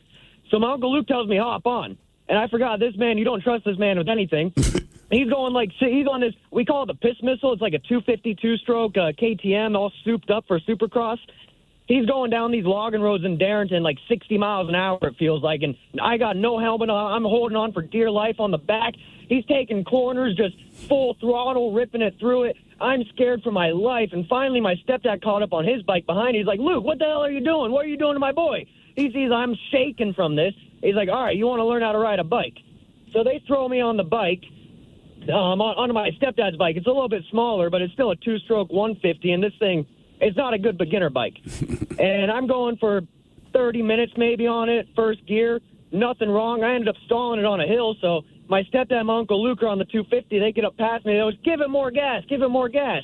Well, I give it more gas. I end up whiskey throttling and pulled the front tire off the ground and slammed it back down. And at the time, we just thought I hurt my leg. We thought it was bruised or something. I couldn't bend it. It was really, I broke my tibia just underneath my kneecap. Damn. It was pretty bad. I couldn't bend it at all for 2 weeks, and then about a week and a half just healing up after that in crutches. But for the rest of the 2 days on this camping trip, I'm learning how to ride a dirt bike with a broken leg, going hiking up. And there's no hiking trails out here. It's just logging roads. So just hiking up into the brush, seeing what we find and just messing around. And I wish I had time to tell you guys about this whole trip, but I know that's why I ain't called today. The whole trip was a mess. Well, it sounds like you're tripping more ways than one. Oh, yeah. Yeah, I think waking up to gunshots going over my car, that's enough. Time to go home. We used to have a guy that we tried to fish on his property because he had a pond and he'd stock it with whatever he caught. And there were some huge ass bass in there. We've seen, you could see them on top. And we just wanted, we were going to throw everything back in. We had no intent of doing it. It's just the thrill of doing it, right? But we had to army crawl through the stream so he couldn't see us because it was an open field. And his house was up on top of the hill. Obviously, the pond is at the very bottom of the hill. So he can see, and then the stream filtered into that pond. And man, we thought we'd pull this thing off. And we all had those little tiny pocket fishermen that you used to get from KTEL. Yeah. Oh, yeah. So, I mean, we just had them in our backpacks. We're like, all right, we'll just go in there, throw a couple casts in, man. Maybe they're not home, whatever. Next thing you know, we hear, doo, doo, doo, doo. You can hear the buckshot going through the trees. And we're like, all right, get out of here. Jesus, man. He was just trying to scare us, but still. Yeah, it works. What did you want to wake up to or what woke you up? 206-803 Rock. Hello, Anthony. Welcome to the men's room. Hello. Hola. Hola. Hey, what's going on? Positive Friday. Positive Friday. Positive. Hey, by the way, Ted, Dave Gann, lead singer of Depeche Mode. It was heroin. He was called the Black Cat because he literally OD'd flatline twice. All right. So I nailed it. Yeah. You said heroin. Yeah, that's what I'm saying. This guy's in a dark place talking about his personal Jesus. Yeah, it's pretty dark around that time period. I listen to him a lot. Anyway. Well, I hope you cheer up. Positive Friday. There you go. So, anyway, I woke up to Polizei. To what? I went... German police. I went out drinking in Germany. There was a small Irish bar that was right down by where my Army base was stationed. And so I went out drinking there, and you had to go like down a hill and around a cemetery and down through whatever and around a park and something or other, and there you were. So I tied one on a little too much because I kind of blacked out. Most of my experience I had to, I got from other people that knew me. Apparently I had been drinking a lot that evening and just kind of stumbled off to go head back. I made it as far as the cemetery, had to take a leak. I basically passed out flat on my back. Were your pants down? They were unbuttoned. Okay, that's a great look, man. Great look at the cemetery. It really is. You had a shovel beside you. There I am. So there I am, and I'm getting this nudging feeling on my arm. I'm perfectly asleep. I'm having a great sleep right now. And I get this nudging feeling, and I look over, and there's these brown shoes and a greenish pants and a tan shirt. Now, that's the German police. They're a lot, they talk about how the police are pretty whatever around here, that they nowhere near what the Germans are. They have a stick with them that basically their baton has like a spring loaded in it. So they only have to hit you once, and the spring pretty much does the rest of the work. All right. They don't care. As a matter of fact, when I went through the briefing to Welcome to Germany, there was a line in the book that we got that said, and I quote, "Do not argue with the Polizei; they will beat you." Unquote. Okay. Going back, got the brown shoes, green pants, tan shirt. I look up, and the first thing out of my mouth was, "Do you mind?" How did that go over? Well, actually, it went over not as bad as how I was describing it, thank goodness. I guess they thought it was hilarious. With Germans, it's really hard to tell. And they were like, "Wake up, you cannot sleep here." I'm like, "Can't sleep where?" And I look over, and I'm in the cemetery, passed out. They're like, get up. Okay, I get up, and they're like, such and such. They get my name and stuff, and they're like, basically, if you can walk home, we're not going to arrest you. Okay. So I continued up that hill to go home. Damn. They probably deal with that a lot, I would think, if you're in the military. More than likely. There was a cop in the Munich airport, man. I fell in love. Do you see that girl with the blonde? Oh, the blonde, yeah. Oh, my God. She's outside? Yeah, you saw her, too? Yeah. Man, oh, man. I went out there to smoke a cigarette, I'm just like, geez, a whiz, please. Do something bad, Miles. Arrest me. So I threw a rock at her. Yes, I flicked my cigarette at her. Just to see if she could touch me. What did you wake up to, or what woke you up? 206-803-ROCK. That would be your defense in court. Your Honor, look, to be fair, I just wanted her to touch me. I was super horny. I just wanted her to touch me, man. And she did. Sorry I flicked the butt at you, man. Hello, Brock. Welcome to the men's room. Hola. Brooke, sorry. Welcome to the men's room. Oh, Brooke. Hola. Yeah, it's Brooke. Hi, guys. How are you? Hola. I'm good. Long-time listener, first-time caller. Thank you. Welcome to the show. So my story, I know it makes me sound a little crazy, but there was one night that I had crashed out at my dad's house when I was visiting him, and I fell asleep on the couch. And in the middle of the night, I don't know what it was, but I just opened up my eyes because I felt like somebody was in the room. And I heard a man's voice starting to say my name, but there was nobody there. And then all of a sudden there was this blue wavy ectoplasm thing over my body, and it was like sleep paralysis, if you've ever heard of that. Yeah, yeah. So I couldn't move, I couldn't talk, I couldn't do anything, and it was just terrifying. It was probably 15 seconds, but felt like, an hour. And after that, I just remember, when it was all over, freaking out, walking into my dad's room, trying to tell him that, I think there's a man in the living room or something, trying to explain it to him. He jumps up with a baseball bat, thinking there's a dude out there. But anyways, after that had happened, it freaked me out, kind of changed the way I thought about life. But then every few weeks at my house, I would get woken up in the middle of the night to this sulfur smell. And then the same thing would happen, and it would be like this shadowy figure. And so I, started talking to like a medium about it and asked them to come to my house and take a look. And they said I had a demonic haunting that was following me around. So that was kind of a scary thing to wake up to a few times. Really? Why would it be scary if someone said there's a demonic haunting following you around? Yeah. Do they explain why this thing would want to seek you out? For the longest time, I didn't really tell people about it, and I thought I was crazy because I believe that there's stuff we don't know yet in this world, but I was a little closed-minded to, ghosts and stuff being real, but it wasn't until my girlfriend stayed the night at my house one night, and she smelled the sulfur, and then all of a sudden my bedroom door started to swing open, and she was like, "What the fuck is that?" Oh, damn. Let it all hang out, baby. Here are the 7 words you can't say on the radio. Well, she asked the right questions. To be fair, I would have a similar reaction. I would have said the exact same thing. When calling. Now back to the program. All right. What did you wake up to, or what woke you up? 206-803-ROCK. Hello, Tristan. Welcome to the men's room.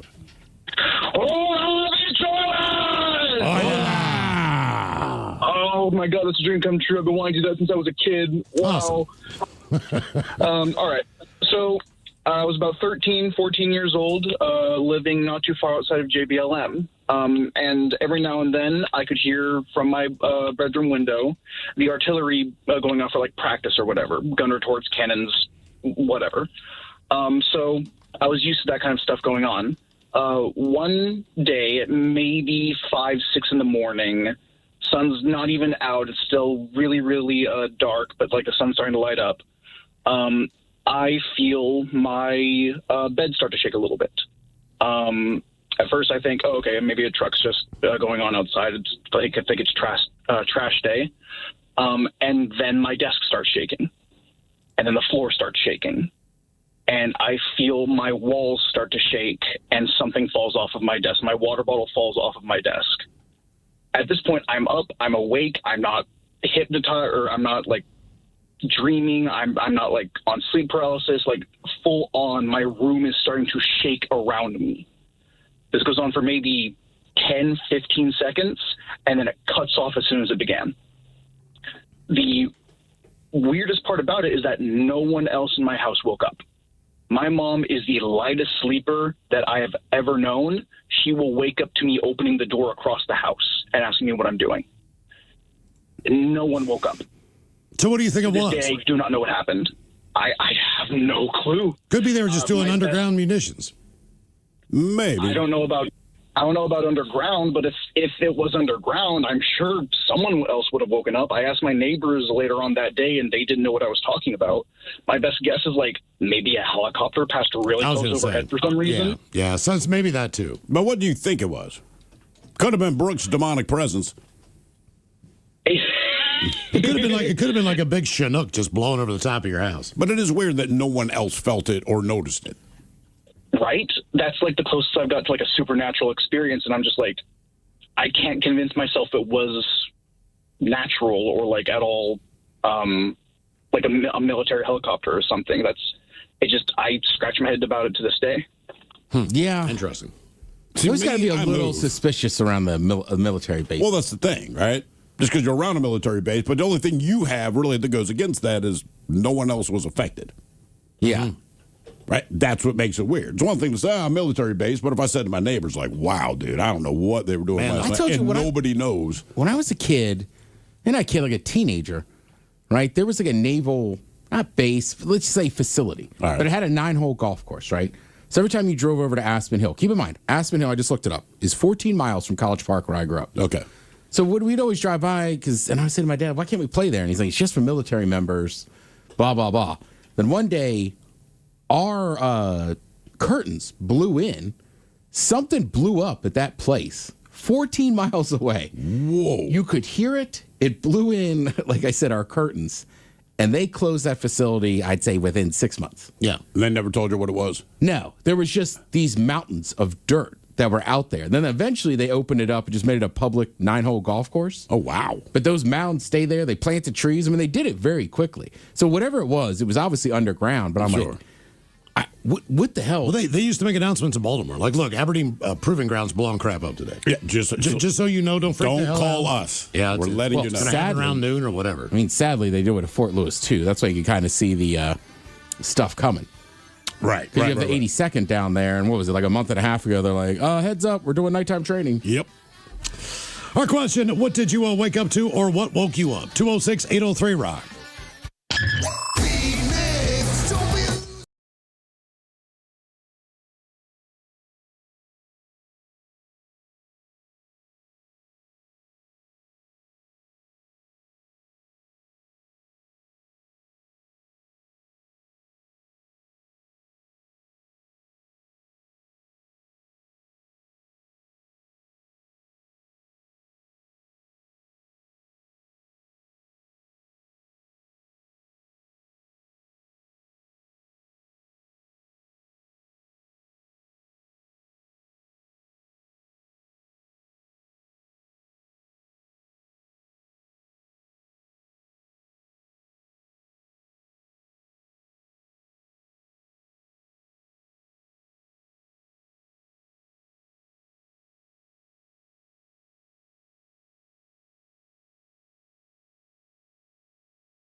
Hello, Brock. Welcome to the men's room.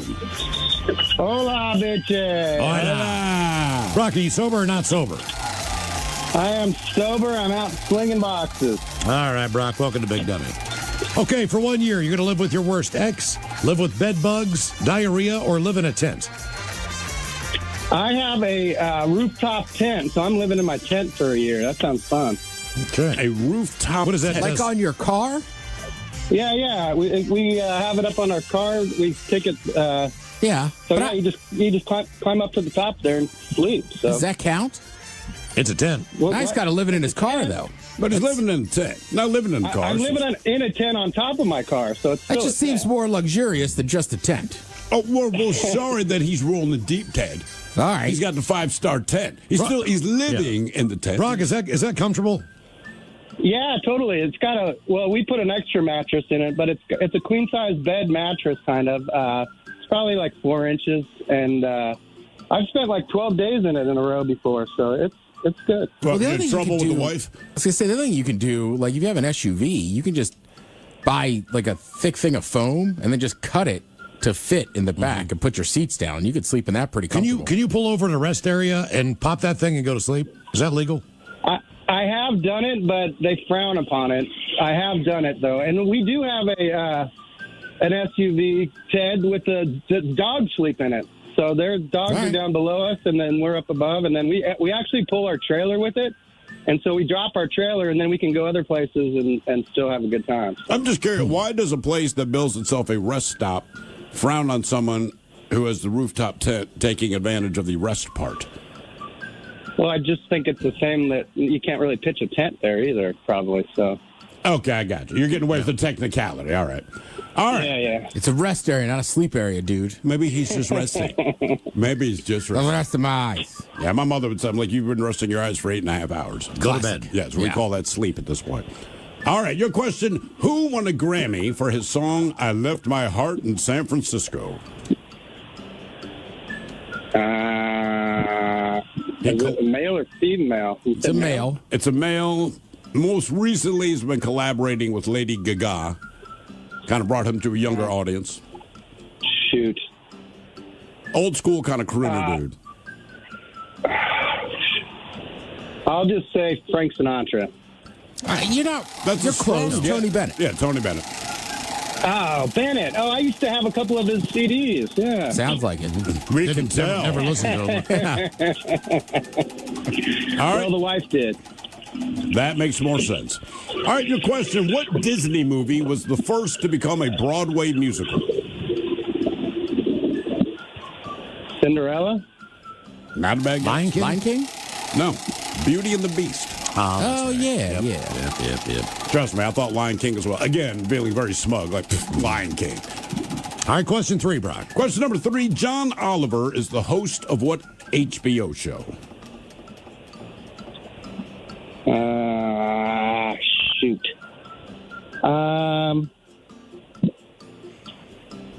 I can't think of any shows. HBO Sports? HBO, for sure. Yeah, it's on Sunday night, last week tonight. Last week tonight. And apparently has a side gig smoking outside of this building. I don't know if you've seen this guy, Ted, but there's a dude that works, I want to say one of the legal areas, whatever. Yeah. He's a smoker. Dude looks like John Oliver. No kidding? Yeah. I mean, it's like weird how much he looks like John Oliver. All right, your question. What legendary singer-songwriter won the 2016 Nobel Prize for Literature? Probably because it's easy. Songwriter? Yeah. Singer-songwriter, folk artist.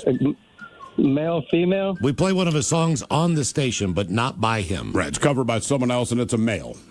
I'll give you a hint. Probably easier to read than to understand verbally. Not Bob. Jesus. Oh, my God. I know, I can think of... I'm drawing a blank on his name. Hello, man. Yeah, you're right there. Bob Dylan. Got it. Jesus. There it is. Finally. Very good. Game is Big Dummy 206-803, Rob. Big Dummy! Didn't you introduce Bob Dylan? I brought him out on stage. Yeah, and twice. they said, don't, whatever you do. No, this dude, and it's always an English guy, for whatever reason. The tour manager. Yeah, the stage manager, whoever it is. He comes up to me and he goes, are you the guy bringing out Bob? And I said, yeah. But this was the weird thing. I don't know why they set this up like this. It was the Harley Davidson Music Festival. Yeah. They did it, and it was Richard Branson put this thing on. Okay, all right. Before the Virgin Music Festival. And it was in Baltimore at Preakness, of all places. Mm-hmm. The opening act for Bob Dylan was Billy Idol. So Billy Idol goes out there and absolutely high energy kills it. And then like Bob walks up of the back steps, and it's in the middle of the summer. Baltimore's hot. He's got a long coat that looks like it's made out of boa constrictor leather. Yeah. All right. And a cowboy hat on.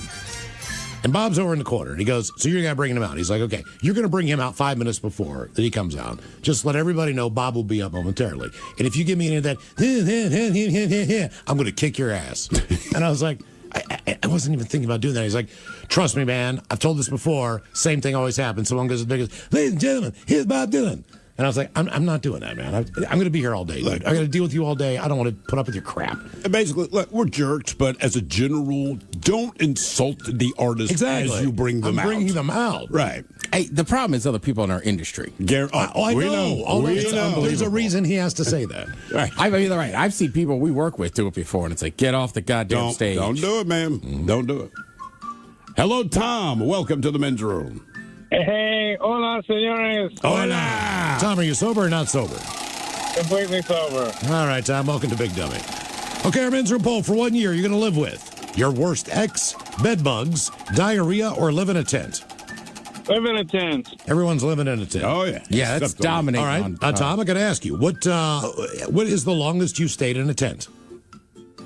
One day, well, maybe a weekend, like a part of a weekend. All right.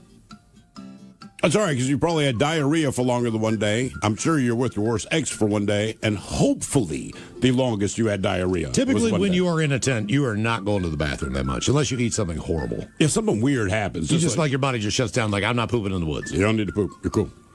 All right, Tom, here's your question. Released in 1915, B. Ted Smith's favorite movie, the film Birth of a Nation, was a recruiting... Damn, dude. I couldn't help it. Birth of a Nation, and what was it? Was a recruiting tool for what organization? I didn't write that as I had lived. Ku Klux Klan. Oh, Jesus. I did not know that. I was like, where are you going with this? Yeah, it's awful. No, how do you know the name of it? No, it's a very famous right, I'm a history movie, guy. It's so bad. It's just It's awful. so effed up, right? But the Klan started using it as a recruiting. Is it a love story? Birth of a Nation? What is it? The mighty 99.9 KISW and KISW HD1 Seattle. Always live on the free Odyssey app. Text the guys at 206-803-ROCK from the Pinky's Plumbing Studio. You're in the men's room. Return to Ted versus the FCC coming up at 4:35 right after emails on our question, what did you wake up to or what woke you up? 206-803-ROCK. Hello, Justin. Welcome to the men's room. Hola, bichola. Hola. So, I grew up in North Bend. Can you guys hear me all right? Yeah, we got you. Okay, cool. I grew up in North Bend, and I don't know if you guys are familiar, have been to the area. You know how wooded it is. Yeah. Yeah. So we were, it was me and two of my best friends lived right by, like, up Mountside Road. It was like the first road on the left, and right around the corner on the right, it's, you know, right as you cross the Snoqualmie River, that we had three houses that were two of my best friends, and we were always back and forth down at the river, camping out, doing whatever. And this was before we were drinking and partying or smoking weed or, you know, whatever. We were about 12, 13, and so we decided to pitch a tent in my buddy's backyard, and it's at the edge of this really big field, and it's about the size of a football field of grass, but it's surrounded by about 100-foot tall trees all the way around. And we got all jacked up off of, you know, Red Bulls and sugars and sweets and whatever. And so we finally crash out. I want to say probably like 2 o'clock. I wake up about an hour later to this. To me, it was a monster. It sounded like I could hear it and feel it yelling and screaming and whooping and making these crazy noises that scared the bejeebus out of me. And it sounded like it was about 20 feet in the air. And it sounded big, and it wasn't. I know what cats make, what sound like mountain lions make, and it, you know, woke me up out of a dead sleep, and I'm freaking out, and I wake up my buddy. They're both, my two best friends are asleep, and I wake up my buddy Connor. I'm like, hey, you know, yo, wake up. And he's like, oh, what's up? I'm like, dude, listen, you know. And he, you know, the look on his eyes was like, what the F is that? Because when I say I could hear it across the field, it was yelling. Like I said, it sounded like it was, you know, 20 feet in the air. And we tried to wake up my other friend, and he just wouldn't wake up. But I mean, it screamed and yelled and whooped and made noise for about 30 minutes. And we were, I mean, shaking, you know, like. Did your one buddy sleep through all this? The whole thing. Well, it was probably, dude, if you've ever heard of it, it was probably an owl. No, I'm telling you guys, So, like, this stuck with me for a long time, and even the next day, I went and we went and talked to the neighbor, because the field is shared with a neighbor, and the guy says, oh yeah, maybe it was my macaw. He had some bird that was in his house. Oh, maybe my macaw got out. I'm like, dude, your macaw didn't get out. This was a giant creature. Like, I don't know what it was, but it was huge. And so still to this day, I have no explanation, but it has stuck with me, and it's a story I have told kind of throughout the years. And I was telling my buddy about 6 months ago, and because we got to talking about Bigfoot and stuff, and no, I swear to God, he, like, I tell him the story, and then he goes on.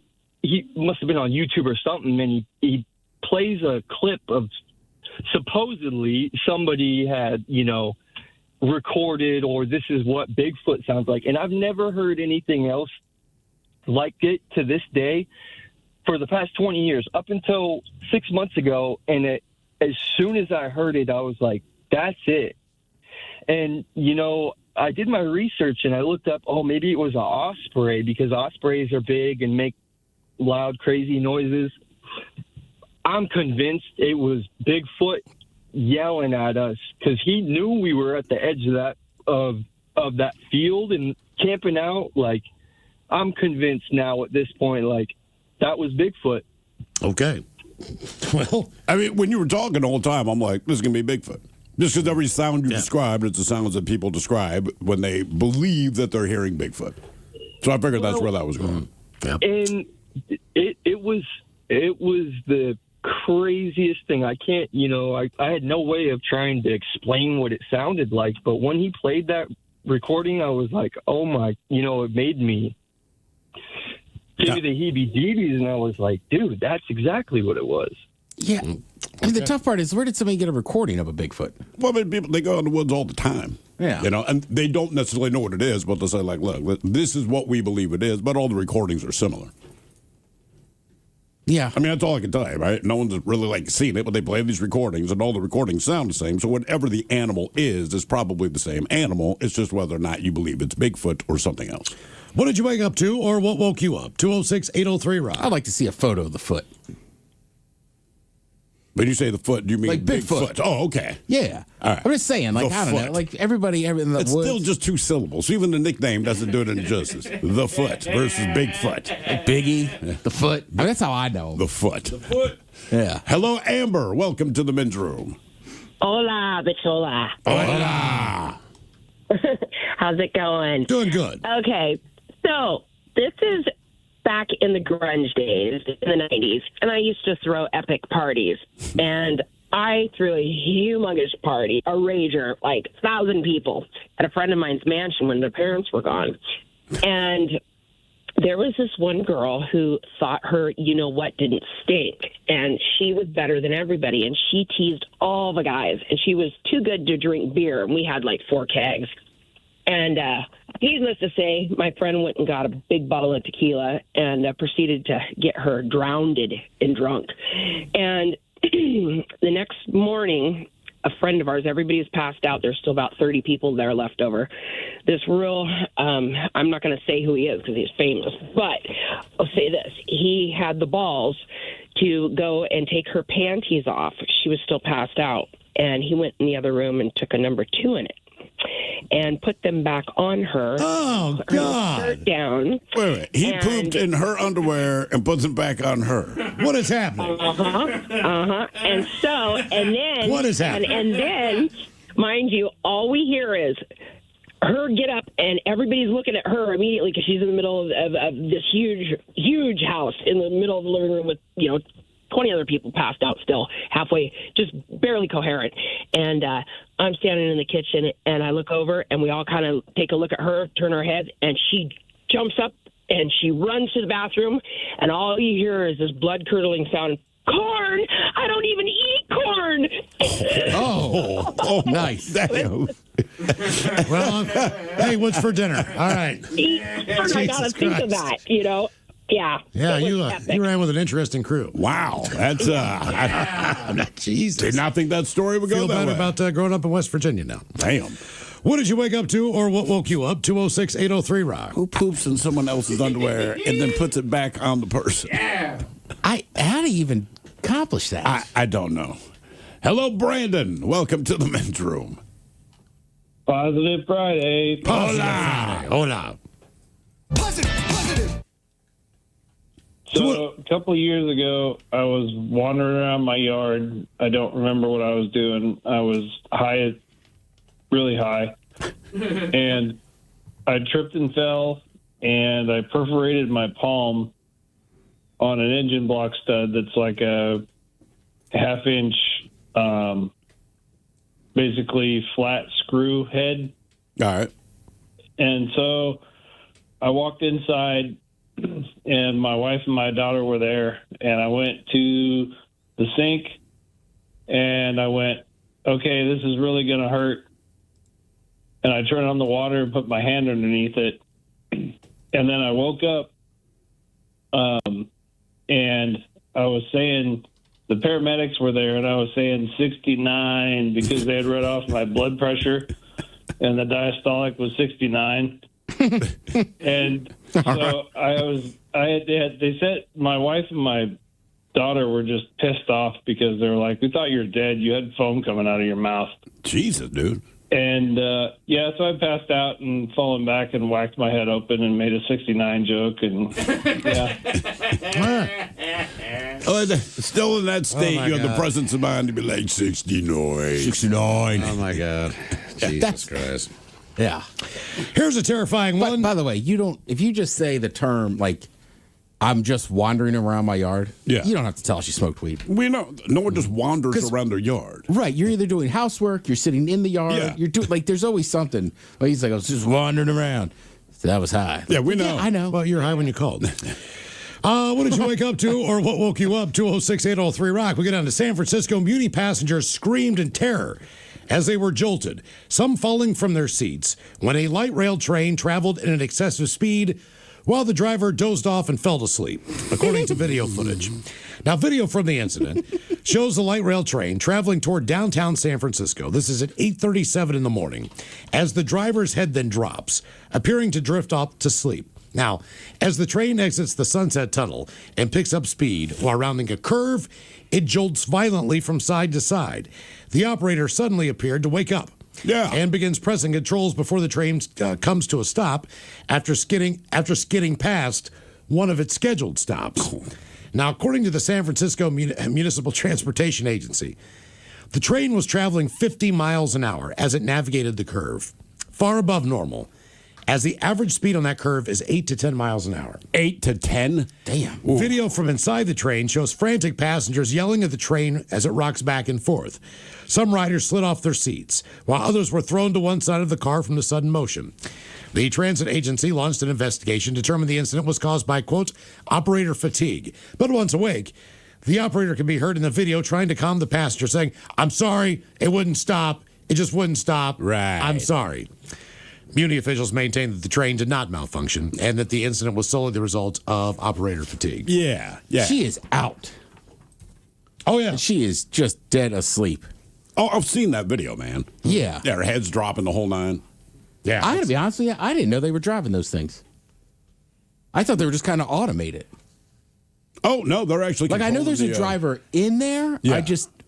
I don't know. A buddy of mine, he's one of the local light rail operators, and now he's in a position where he trains them. All right. So he's like, "Oh yeah, man, you're in control." And I'm like, "How much training do you have to do?" He goes, "You would actually be surprised." It's like, if I put your ass in there, he's like, "You would screw it up, believe it or not." Is there a time he could take us and go fast? I want to. I'm sure he can't do it legally, so I'm just going to stop talking about it. But I'll ask. Okay. Yeah, right? Like, it's closing down for the night. There's not that many people on it. Why not? We'll keep our mouth shut. We told you there was a limited amount of foursomes for the KISW Miles Montgomery Golf Classic. Of course. That's at Redmond Ridge Golf Club. Just a few left if you want to get in on that. That is Monday, June 8th. Apparently, though, all of the listeners to this fine radio station are not on board with us having a golf tournament. Nope. So we get this audio. Danny sent this to us earlier this morning after this guy called in. But he is not happy about the fact that we are having a golf tournament because he does not believe that golf is, I guess, it is not his sport. Correct. So to speak. So we could, let's play back that audio so you get an idea where this guy's coming from and maybe why he hates golf so much. I'm not sure. So our phone screener Dayton rolled in and during the commercial break said that we have a guy on hold who's not happy with us at all. He's quite pissed, actually. These are my favorite moments with Dayton when he pops in. He's like, hey, blah, blah, blah. Has nothing to do with what we are talking about, but there's a guy or a girl on the phone that wants to talk about X. He's all heated over the Miles Montgomery Golf Classic. Okay. It's Josh from Bellevue. Josh, are you there? Yeah, I'm here. Hi, Josh. Josh, I can tell you sound very upset. What is the beef with the golf? Look, I know you guys are like doing the stupid tournament for the guy on like the men's room. Yeah, but why? What do you mean why? Why not? Why are you doing a golf tournament for your listeners? Like, not everybody likes golf. In fact, I feel like no one likes golf, really. I mean, I don't like golf, but I like day drinking, and I feel like golf and day drinking are kind of, one and the same. Josh, you realize it sold out last year, so maybe I love it when people say nobody likes something. No, you don't like it. I get that, Josh, but to say nobody, then who did it sell out to? A bunch of imaginary people? I don't know. You guys might have like some kind of inside club or something. I don't know. I'm telling you, none of my friends talk about golf. My family doesn't talk about golf. It's just crazy. I don't know anybody like really excites themselves over golf. Like, hey man, do you see that golf tournament yesterday? No, we don't say that. Well, I don't either, but I mean, I also don't get upset that there's a golf tournament. I mean, I do get annoyed.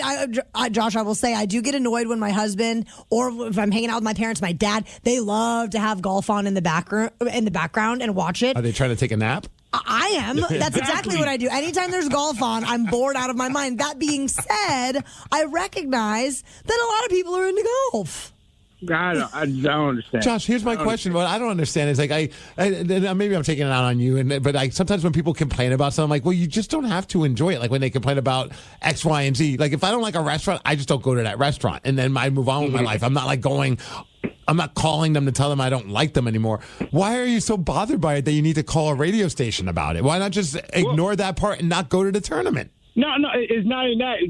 I listen to you guys. You guys are cool. I listen to you guys, but because I listen to you and you guys always talk about the tournament, it gets to me. It bothers me because other than the tournament, you guys are awesome. That's our shortcoming right there.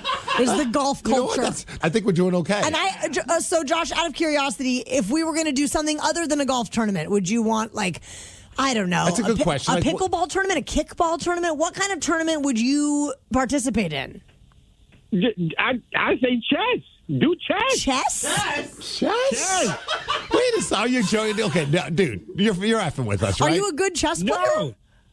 No, any adult with a brain plays chess. Look at chess movies. Chess movies are famous. You don't have famous what about golf movies. Happy Gilmore. Okay. No, that's a comedy. That's Adam Sandler. That's different. What is a good chess movie? Tell me about. In fact, Adam Sandler made that movie cool. He made golf cool. So does he's not wrong. Miles Montgomery's making golf cool. Well. Okay. Well, what is a good chess movie? I don't even know any chess movies. It's famous chess movies, and everybody and they play chess in movies like Independence Day. They're playing chess in the park. All these other movies they're playing chess.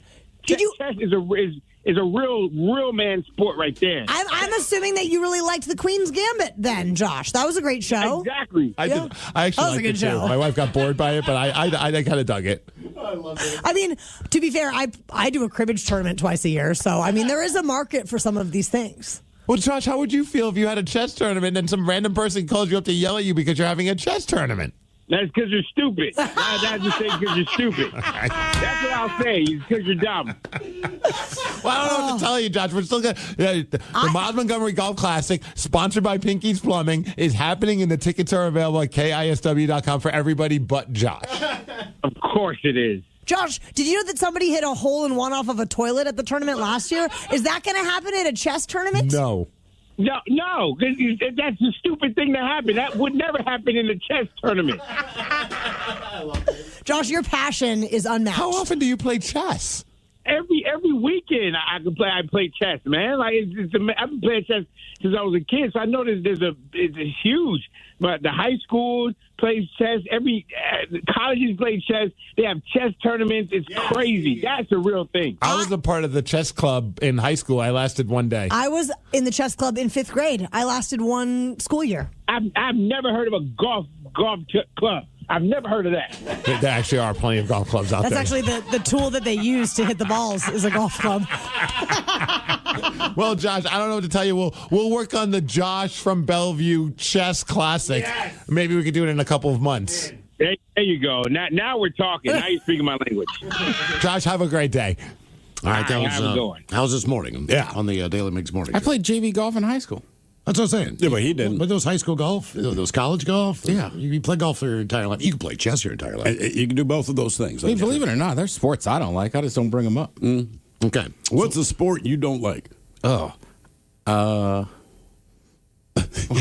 mean, once you said that, it's like, right, that's a normal statement, but coming from you, I'm like, what would it be?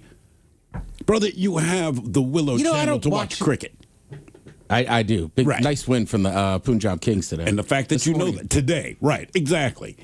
I like rugby. I just don't watch it a ton. Okay. But I know the Seawolves are firing up this weekend or tonight. Yeah. So you still know that. Okay. Yeah. All right. So we have an idea. Oh, yeah. We've got the men's room Return of the Red Party, Saturday, April 11th. That's a Black Raven Brewing. We're relaunching the red beer. Correct. So after we heard this, here's what we're going to do. We're going to do the men's room Return of the Red Party and a chess tournament. That's right. Yeah, we already told Castle. He's like, all right, I'll get 4 chessboards. If you want to come up and join us. If you want to play chess. See, we hear you. Josh, here you go, man. This is way too easy. It's way too easy to get 4 chessboards. If you want to play chess, there you go. The men's room Return of the Red Party. Maybe Josh will be there, and you guys can play chess. See, then, we listen. We're like that easy. Is that all right? So now there's a chess tournament and a golf tournament. Men of the people, right here. Right here. By the way, that's Saturday, April 11th. Doors will open at 1 for the chess tournament. Party starts at 2 until 6. With the price of admission in the ticket, you get a 6-pack of the Return of the Red Beer to take home with you as well. Yeah. New originals playing. It's going to be a great time. And plus, I mean, how can you beat a chess tournament? You can't. Tickets are available now, KISW.com.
From coast to coast and around the world. If it's not important, you'll hear it here. Exclusively on In Action News. Here now are Stone Ledbetter and Felix Foxworthy. Tonight, Congress is working through the night to avoid a shadow government shutdown. But first, biologists are excited to confirm the existence of Attenborough's long-beaked echidna. The who, the what, the? Attenborough's long-beaked echidna. And biologists are excited. Why? Well, biologists thought that Attenborough's long-beaked echidna, also known as the payenko, was extinct. It had been last seen in the rainforests of Indonesia in 1961. But they've confirmed that a 2023 photograph is that of Attenborough's long-beaked echidna. Yeah, so what? So, for biologists and those of us who enjoy animals, Felix, it's exciting to know that it still exists. You say so, Playboy. I'm sorry, this kind of thing doesn't tickle your fancy, Felix, but for some of us, this is really interesting. And it's happened before. Finding Attenborough's long-beaked echidna. Well, not just Attenborough's long-beaked echidna, but other animals thought extinct that have come back. There's the Vietnam mouse deer, the Fernandina Island Galapagos tortoise, the San Quentin kangaroo rat. Yeah, what about the Himalayan disco turkey? The what? The Himalayan disco turkey. Is it still extinct or have they found it in the wild? Felix, the Himalayan disco turkey is not a real animal. Because it's extinct. No, the Himalayan disco turkey never existed. It's not a real thing. Okay, how about the five-legged biscuit camel? The five-legged biscuit camel? Come on, Felix, like your Himalayan disco turkey, the five-legged bisco camel is not a real animal, and it never was. What about the blue-haired suckle bunny? Or the flat-footed skin hawk? The blue-haired suckle bunny? And the flat-footed skin hawk. Okay, again, Felix, those are not real animals. But the woolly mammoth is. Well, sure, the woolly mammoth is very real. And yet it doesn't exist. It used to exist. It's extinct. Can an animal be real if it doesn't exist? Well, sure. Woolly mammoths, dodos, the dinosaurs. Okay, then. The three-penis karate pig exists. The three-penis karate pig. That is what I said, Stone. Uh-huh. And let me guess, the three-penis karate pig could be identified because it had three penises. No, Stone. The three-penis karate pig can be identified by the fact that it was a pig that knew karate. It did not have three penises. That is ridiculous. Why then is it called a three-penis karate pig? Because it was native to the city of Thrapenis in ancient Egypt. I don't think there was a city called Thrapenis in ancient Egypt, Felix. Yes, there was. I did a book report on Thrapenis, Egypt when I was in second grade. You did a book report on Thrapenis, Egypt? It's a real place? It was a real place. They were known for their karate pigs. Hold on, the three-penis karate pig was an actual animal? That's what I've been trying to tell you, Playboy.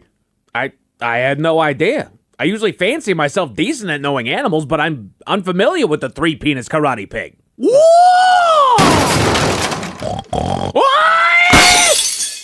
There's one now. I guess they're not extinct. I am at a loss for words.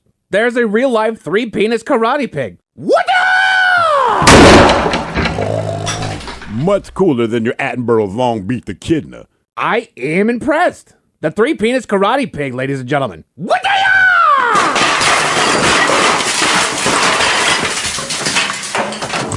Yeah. How do we get it out of here? That, I don't know. Let's go to break. Hello, everyone. This has been an In Action News broadcast, a Comedia Dysfunction. Watch all In Action News videos, new and old, on our YouTube channel, youtube.com/@inactionnews. And make sure you like and subscribe, man. And be sure to follow us on all your favorite social media platforms at In Action News.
KISW. We return to the men's room with Miles and Thrill.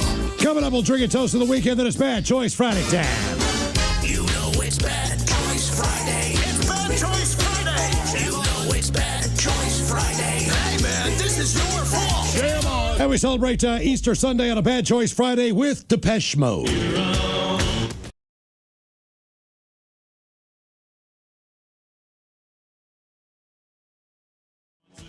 Pretty simple. Is that what this song is about? I don't know. Ted just nailed it based on tone and just the tone. Right, it's what I'm saying. He just sounds like he's on really heavy, dark drugs as opposed to the next guys. I was thinking like acid or mushrooms. You said heroin. Turns out not only was it heroin, but the dude singing flatlined a couple times, I guess. Yeah, I guess he's pretty famous for heroin. The entire catalog sounds like this. Really? Oh, yeah. Yeah, it's dark. You ever hung it? I mean, that's what people do when they are on heroin. What, play music? Dark music. Yeah. Depeche Mode and a Personal Jesus taking on the Doobie Brothers on a Bad Choice Friday.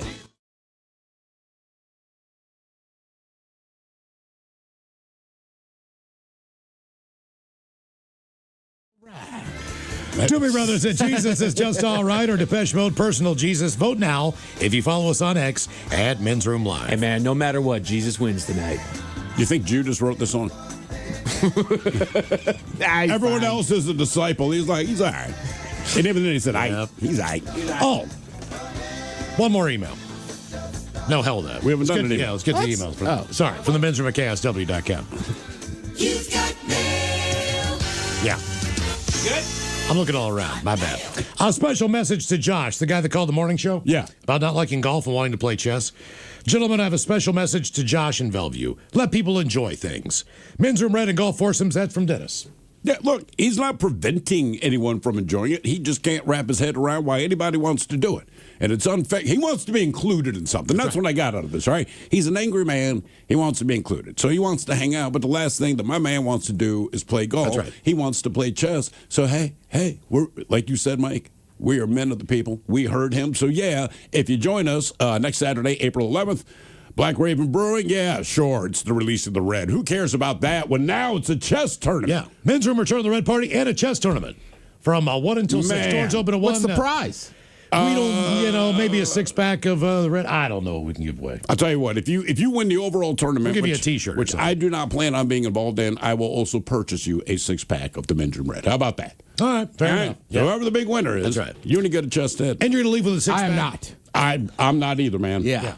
You're going to leave with a 6-pack of the beer when you buy a ticket. And those tickets are on sale now at KISW.com. Is anybody in here good at chess? Mike?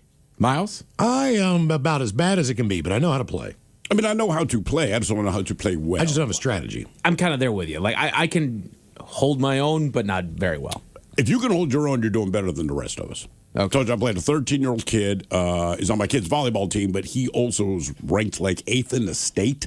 Well, you're not going to beat as him. Jessica. Well, no. And this kid said I would make my first move. He's like, I can already tell you how you're going to lose, or like I did was move my pawn. And he's like, that's the thing. Wouldn't do that. But he gave me some strategic advice, and it doesn't work. At least not for me. Well, I'm one move at a time. Chess players are 3 moves ahead.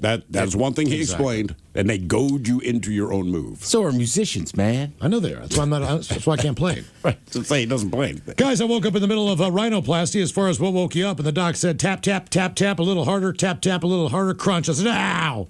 They gave me more morphine. I kept thinking, hit me again. Is that a nose job? Yes. That's similar to what I am getting here in July. So they're going to drill both of my sinuses, and so I can breathe out of my nose. Yeah, but you're not going to improve your looks. They're doing it for your health. Nothing's going to do that. But I always thought like rhinoplasty meant you're definitely getting a different nose. I think they're going to take a lot of the front off. Yeah, I think that's. Yeah. Really? Like so will you look different? When, I think that she said yes. We got to do it before and after. She's going to pick this up so I can breathe easier. To a degree, but it's not like he's going to have like a who nose or anything like that. No. There's going to be some differences to his nose, but a rhinoplasty is just honestly it's just a procedure on your nose, man. It's your nose being different than it was before. Well, they told me don't be a doctor. Look, they told me they might have to take cartilage out of my ear. Yes, believe it or not. Really? Correct. I think to rebuild will my you septum. be able to hear out of your nose? What? This is BS. What's that? I know what's going on here, man. You're just looks maxing. Looks what? Looks maxing. Looks maxing. When you get some surgeries done. Yeah, man. Next thing you know, I'm going to look like Simon Cowell. Get my eyes all messed up. Yeah, that's a goal. Get a forehead extension. That's right. He's one of the few people that was like, I took it too far. Oh, yeah. He was like, yeah, I went wrong, man. Guys, I woke up to an RV blowing up because someone was making meth in said RV. I woke up to my wife Febrezing my butt because I was farting in my sleep and causing her to throw up. Damn, bro. My house is up against the backside of JBLM, and when they drop mortars, you feel it deep in your ass. They've broken windows before. The house came with a warning that it might happen and that the military would pay to replace the windows if it did. Okay. Fair enough. I'll be damned. All right, time for a few emails that are birthdays. Brought to you by Men's Room Roasted Red Salsa from San Juan Salsa Company. Dip responsibly. Let's see what we got here. Guys, would you please wish my grandson Charlie a very happy 5th birthday?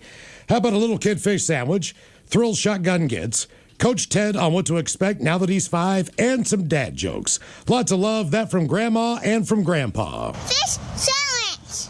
Get. Charlie. Get. All right, you're 5 years old. Get. I said get. Probably getting around to the age you should be reading or getting there, getting close, right? Yeah, absolutely. Start a little reading there. Yeah. Second of all, I hate to tell you this, Charlie, but from this day forward, you're Chuck. Oh. Chuck. Well, he's 5 now, man. Get Chuck. He can't be Charlie. Chuck. Chuck gets a milkshake. My buddy's 60-some years old, he's Charlie. What's that? My buddy's 60-some years old, he's Charlie. Well, he's never matured.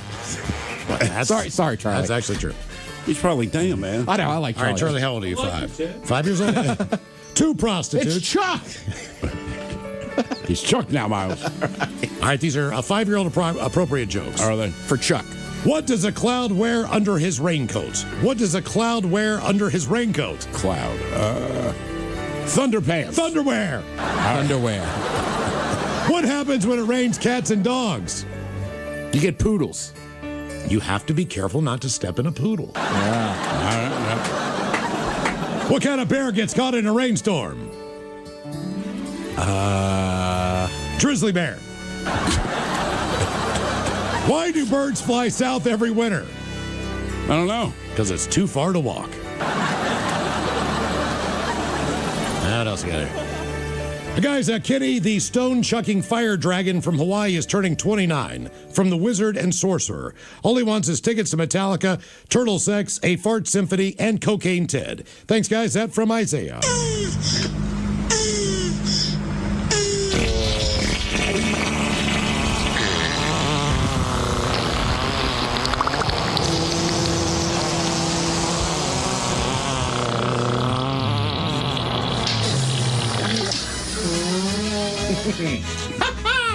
All right, man, it's your birthday. You want tickets to Metallica? Here's what you do. Get some Coke, get blacked out drunk, and then all weekend you talk like this. You're going to be all fired up. Annoying the crap out of everyone.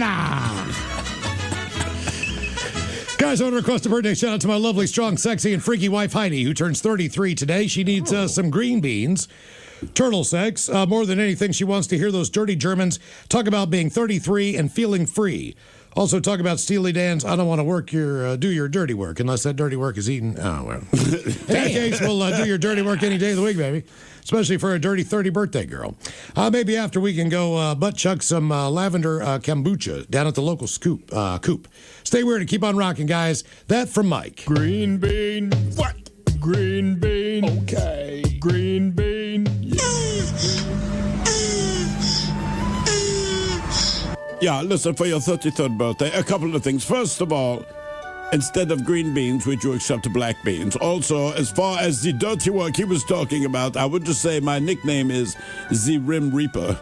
Yeah, so you really want to be free. You know how free you should be? You should allow your husband to watch you get German. I lost that thought there. Yeah, it's the German bridge. Yeah. It's the London Bridge. But in Germany. Yeah. Yeah. But Charles, my beautiful wife is a bass bunny, and it's her birthday today. What's a bass bunny? She likes bass, like music. Oh, okay. Probably like bass nectar. Wait, put B-A-S-E. I was hoping you meant bass players, in which case... Maybe she goes fishing. Okay. It's bass, yeah. Please help me celebrate with a dad joke from Miles, Mike's bitter batter butter, and Coke Ted suggestions for good times in lovely Victoria, British Columbia. Love your husband, Zachary, pronounced Big Sexy, and our 2 house Panthers. All right, couple dad jokes. Let's see what we got here. Guys, a dog walks up to a bar and tells the bartender, give me 3 shots of whiskey. Oh, yeah? Bartender said, had a rough day. What's the difference between broccoli and boogers, Steve? People eat boogers? People eat boogers. What's the internal temperature of a tauntaun? What is the internal temperature of a tauntaun? Lukewarm. Lukewarm. Pacholas, today's my daughter's birthday. She's 37 and a new mom herself. I've been listening to you guys forever, and I know Raven listens to you too. Even watches you guys on YouTube at KISW Rock. Hey, girl. Please give her a fish sandwich montage and some dad jokes. Happy birthday, Raven. Thanks, and you guys rock. Can I get a fillet of fish sandwich? So you know I got I'll have a fish sandwich. Oh, brother, can I have a fish sandwich? Put the cheese and the tartar on the side. I want a fish sandwich. Is it too early for a fish sandwich? Cheese and tartar on the side. Ooh, yeah. I smell the fish sandwich. Maybe Are you some sure? relish in the morning. At noon and at night. Can I buy you a fish sandwich? So you don't want a fish sandwich? Dad Joke Friday. A wife asks her husband, is it just me or is the cat getting fat? Mm-hmm. Oh, the both are. He says, no, it's just you. Why did I thought it was a joke, dude. Guys, I used to date a girl with a parrot. Thing never shut up. Oh, yeah? Parrot was cool, though. Set to the theme. A giraffe walks into a bar. Bartender says, I know, a long neck.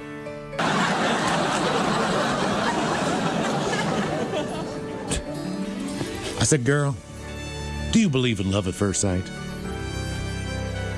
Should I walk past you again? Hey, that's just a good line. And one more. Is it? Yeah.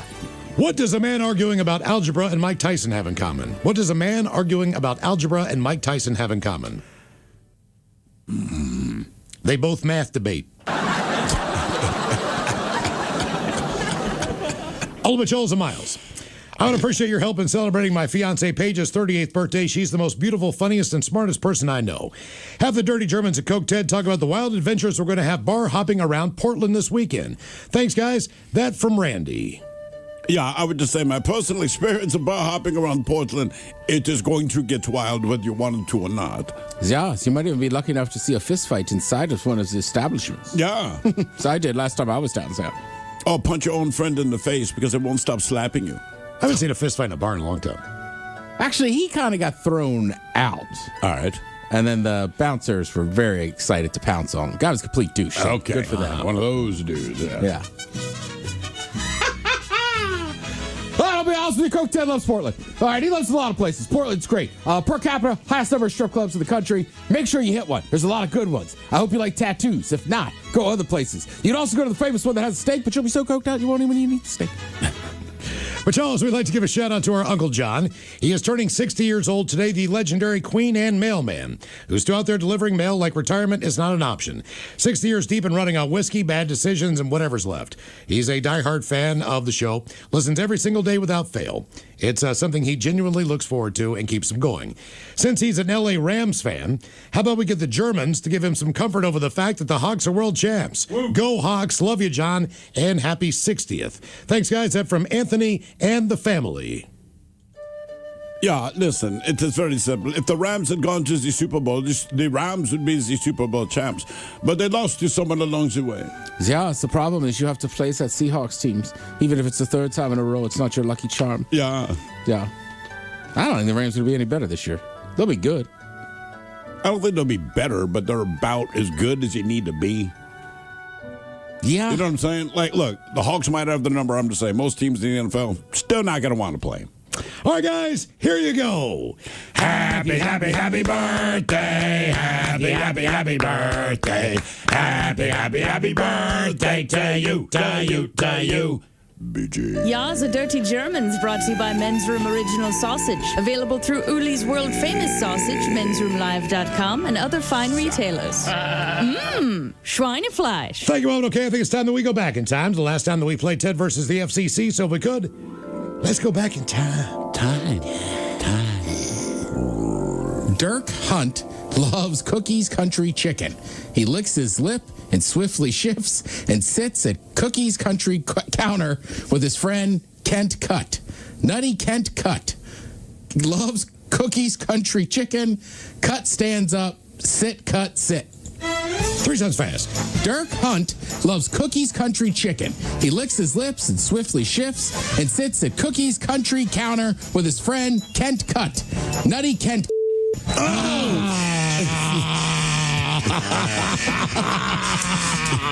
All right, let's try it again. And now, everyone's favorite daytime game show, where one person could lose $325,000 and their job, or win and walk away with nothing. It's time for Ted versus the FCC. Is this our round 2 on this one? 2 or 3? It is 2. It is 2. All right, okay. Today's the day. All right, this is take 2 on, once again, Cookie's Country Chicken. And I went there, and it's actually very good. You have given it glowing reviews. Might have to go there next week with my daughter on our daughter-daddy date night. All right, daughter-daddy date night. Yeah. Once every 2 weeks now. You know, she got a boyfriend. Used to be every week. And they actually eat dates. That's crazy. Then. They specifically get together to eat dates. Devil's on horseback, specifically. Dates are delicious. Okay. Yeah. Once again, this Ted versus the FCC goes something like this. Dirk Hunt loves Cookie's Country Chicken. He licks his lips and swiftly shifts and sits at Cookie's Country counter with his friend Kent Cut. Nutty Kent Cut loves Cookie's Country Chicken. Cut stands up, sit, cut, sit. The way that we do Ted versus the FCC is 1 time through, then 3 times fast. Yep. All right. Dirk Hunt loves Cookie's Country Chicken. He licks his lips, swiftly shifts, and sits at Cookie's Country counter with his friend Kent Cut. Nutty Kent Cunt. Oh!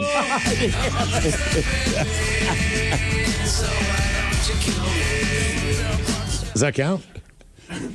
We've been here before. We're just going to call this a false start. Second penalty, we will officially end the game.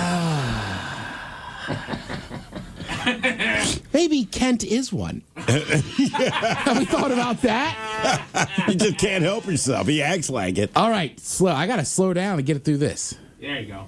Dirk Hunt loves Cookie's Country Chicken. He licks his lips and swiftly shifts and sits at Cookie's Country counter with his friend Kent Cut. Nutty Kent Cut loves Cookie's Country Chicken. Cut stands up, sit, cut, sit. 3 times fast. Dirk Hunt loves Cookie's Country Chicken. He licks his lips and swiftly shifts and sits at Cookie's Country counter with his friend Kent Cut. Nutty Kent Cut loves Cookie's Country Chicken. Cut stands up, sit, cut, sit. 1. Dirk Hunt loves Cookie's Country Chicken. He licks his lips and swiftly shifts and sits at Cookie's Country counter with his friend Kent Cut. Nutty Kent Cut loves his Cookie's Country Chicken. Cut stands up, sit, cut, sit. 2. Dirk Hunt loves Cookie's Country Chicken. He licks his lips and swiftly shifts and sits at Cookie's Country counter with his friend Kent Cut. Nutty Kent Cut loves Cookie's Country Chicken. Cut, stand up, sit, cut, sit. Oh, my God. There we go. There we go. How about that? That's for you, Jesus. There you go. Okay. Another big win in Ted versus the FCC. You are listening to the Men's Room.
From coast to coast and around the world. If it's not important, you'll hear it here. Exclusively on In Action News. Here now are Stone Ledbetter and Felix Foxworthy. Tonight, Congress is working through the night to avoid a shadow government shutdown.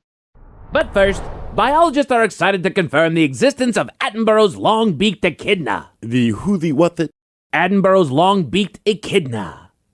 And biologists are excited. Why?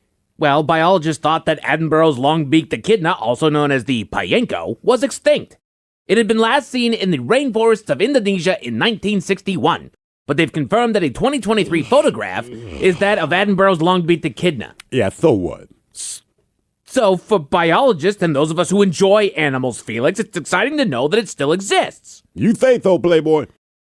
I'm sorry, this kind of thing doesn't tickle your fancy, Felix, but for some of us, this is really interesting. And it's happened before. Finding Attenborough's long-beaked echidna. Well, not just Attenborough's long-beaked echidna, but other animals thought extinct that have come back. There's the Vietnam mouse deer, the Fernandina Island Galapagos tortoise, the San Quentin kangaroo rat. Yeah, what about the Himalayan disco turkey? The what? The Himalayan disco turkey. Is it still extinct or have they found it in the wild? Felix, the Himalayan disco turkey is not a real animal. Because it's extinct. No, the Himalayan disco turkey never existed. It's not a real thing. Okay, how about the five-legged biscuit camel?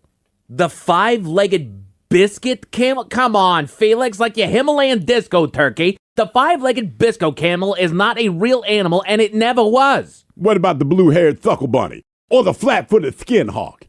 The blue-haired suckle bunny? And the flat-footed skin hawk. Okay, again, Felix, those are not real animals. But the woolly mammoth is. Well, sure, the woolly mammoth is very real. And yet it doesn't exist. It used to exist. It's extinct. Can an animal be real if it doesn't exist? Well, sure. Woolly mammoths, dodos, the dinosaurs. Okay, then. The three-penis karate pig exists. The three-penis karate pig. That is what I said, Stone. Uh-huh. And let me guess, the three-penis karate pig could be identified because it had three penises. No, Stone. The three-penis karate pig can be identified by the fact that it was a pig that knew karate. It did not have three penises. That is ridiculous. Why then is it called a three-penis karate pig? Because it was native to the city of Thrapenis in ancient Egypt. I don't think there was a city called Thrapenis in ancient Egypt, Felix. Yes, there was. I did a book report on Thrapenis, Egypt when I was in second grade. You did a book report on Thrapenis, Egypt? It's a real place? It was a real place. They were known for their karate pigs. Hold on, the three-penis karate pig was an actual animal? That's what I've been trying to tell you, Playboy. I had no idea. I usually fancy myself decent at knowing animals, but I'm unfamiliar with the three-penis karate pig.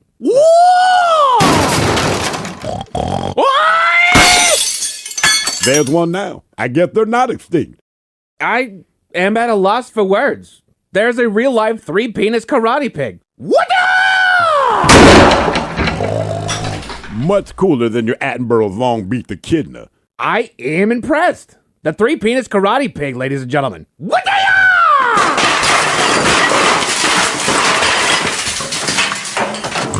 Yeah. How do we get it out of here? That, I don't know. Let's go to break. Thank you for watching. Please like and share this video. It helps us a lot. And be sure to subscribe to our YouTube channel and social media pages at In Action News.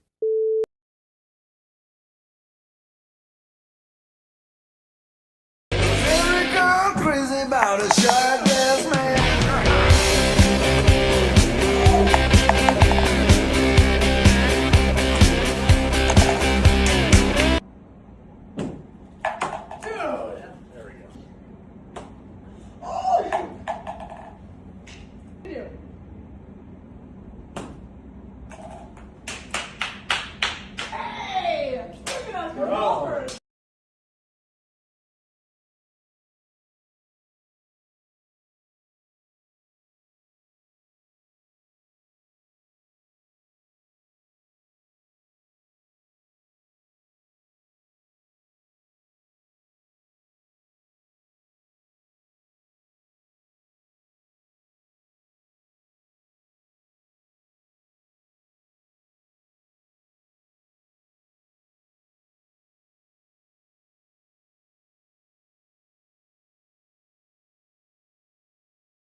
KISW. The men's room returns with Miles and Thrill.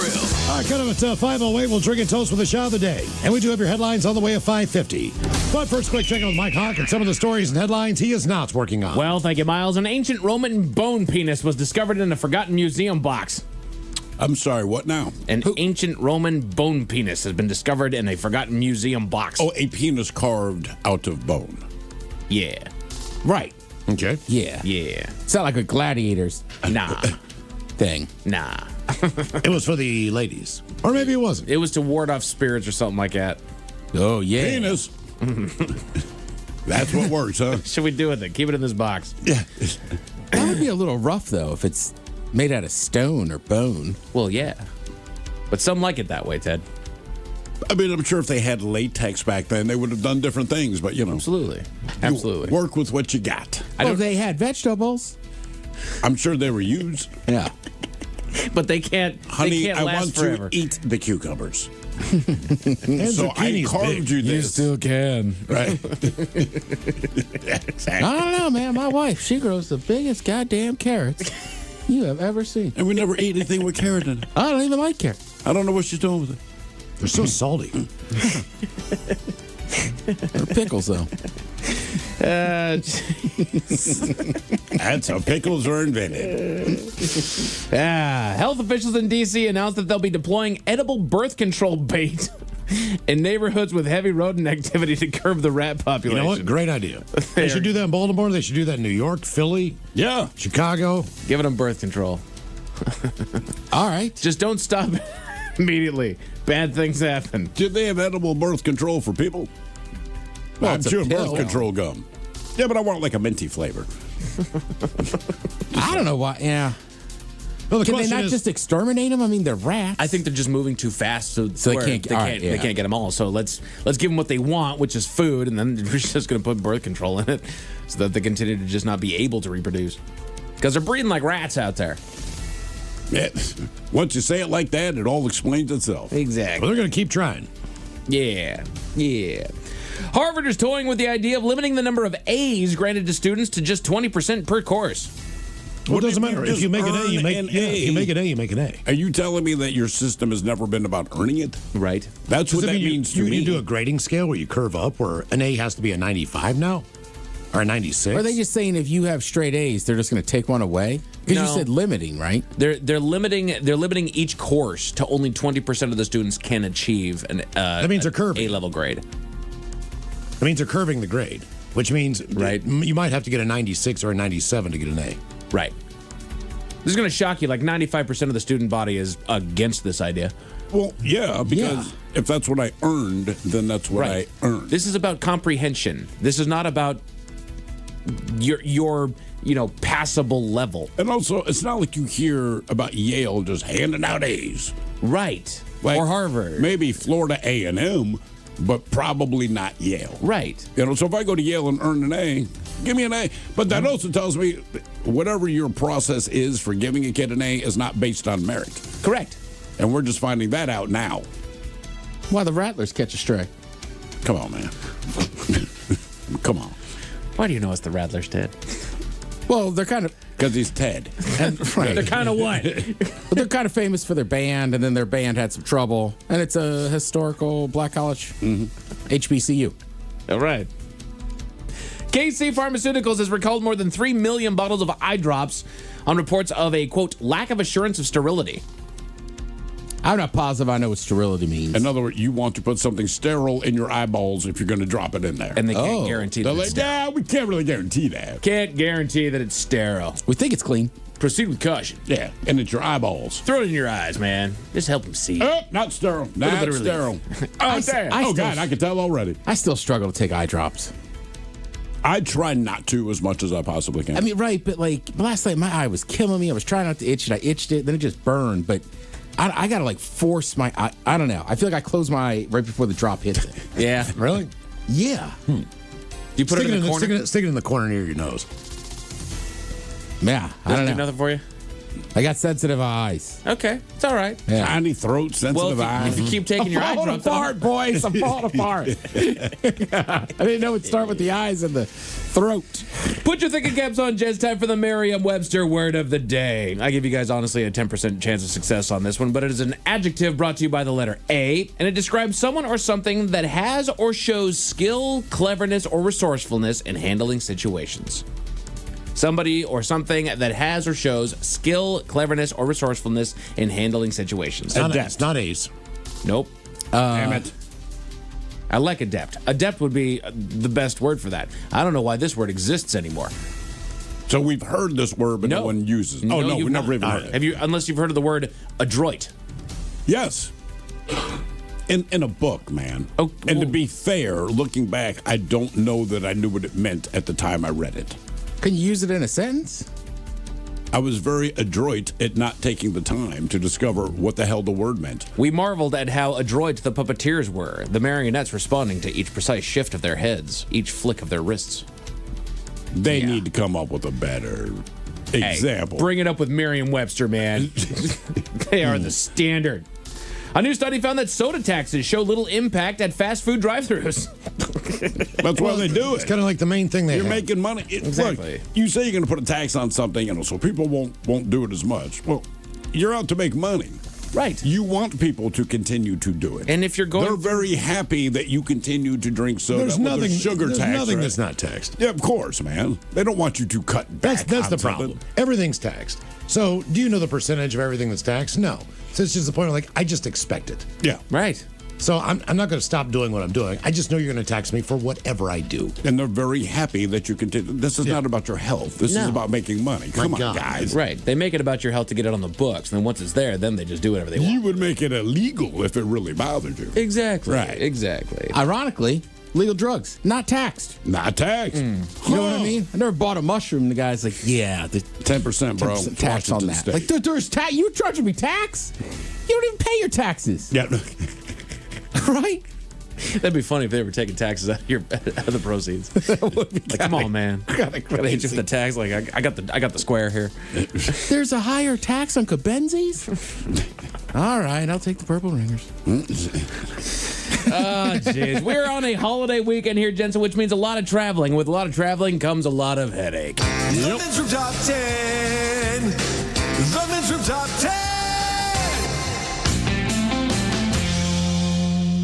This comes to us from Talker Research, and it says, you know what? You know how travel...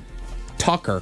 I thought you said Taco Research. TacoResearch.com. Okay. I'll join you for Taco Research. Let's get that. Right. Let's get that. Put that on the books right now. We own that. You know how travel's supposed to be relaxing? Like, that's the whole point. But what about the annoying things that happen? Because it never goes smoothly. Something weird always comes up. So, according to a recent survey, they have their top 10 travel pet peeves. I don't think travel is ever relaxing. I think being at your destination is.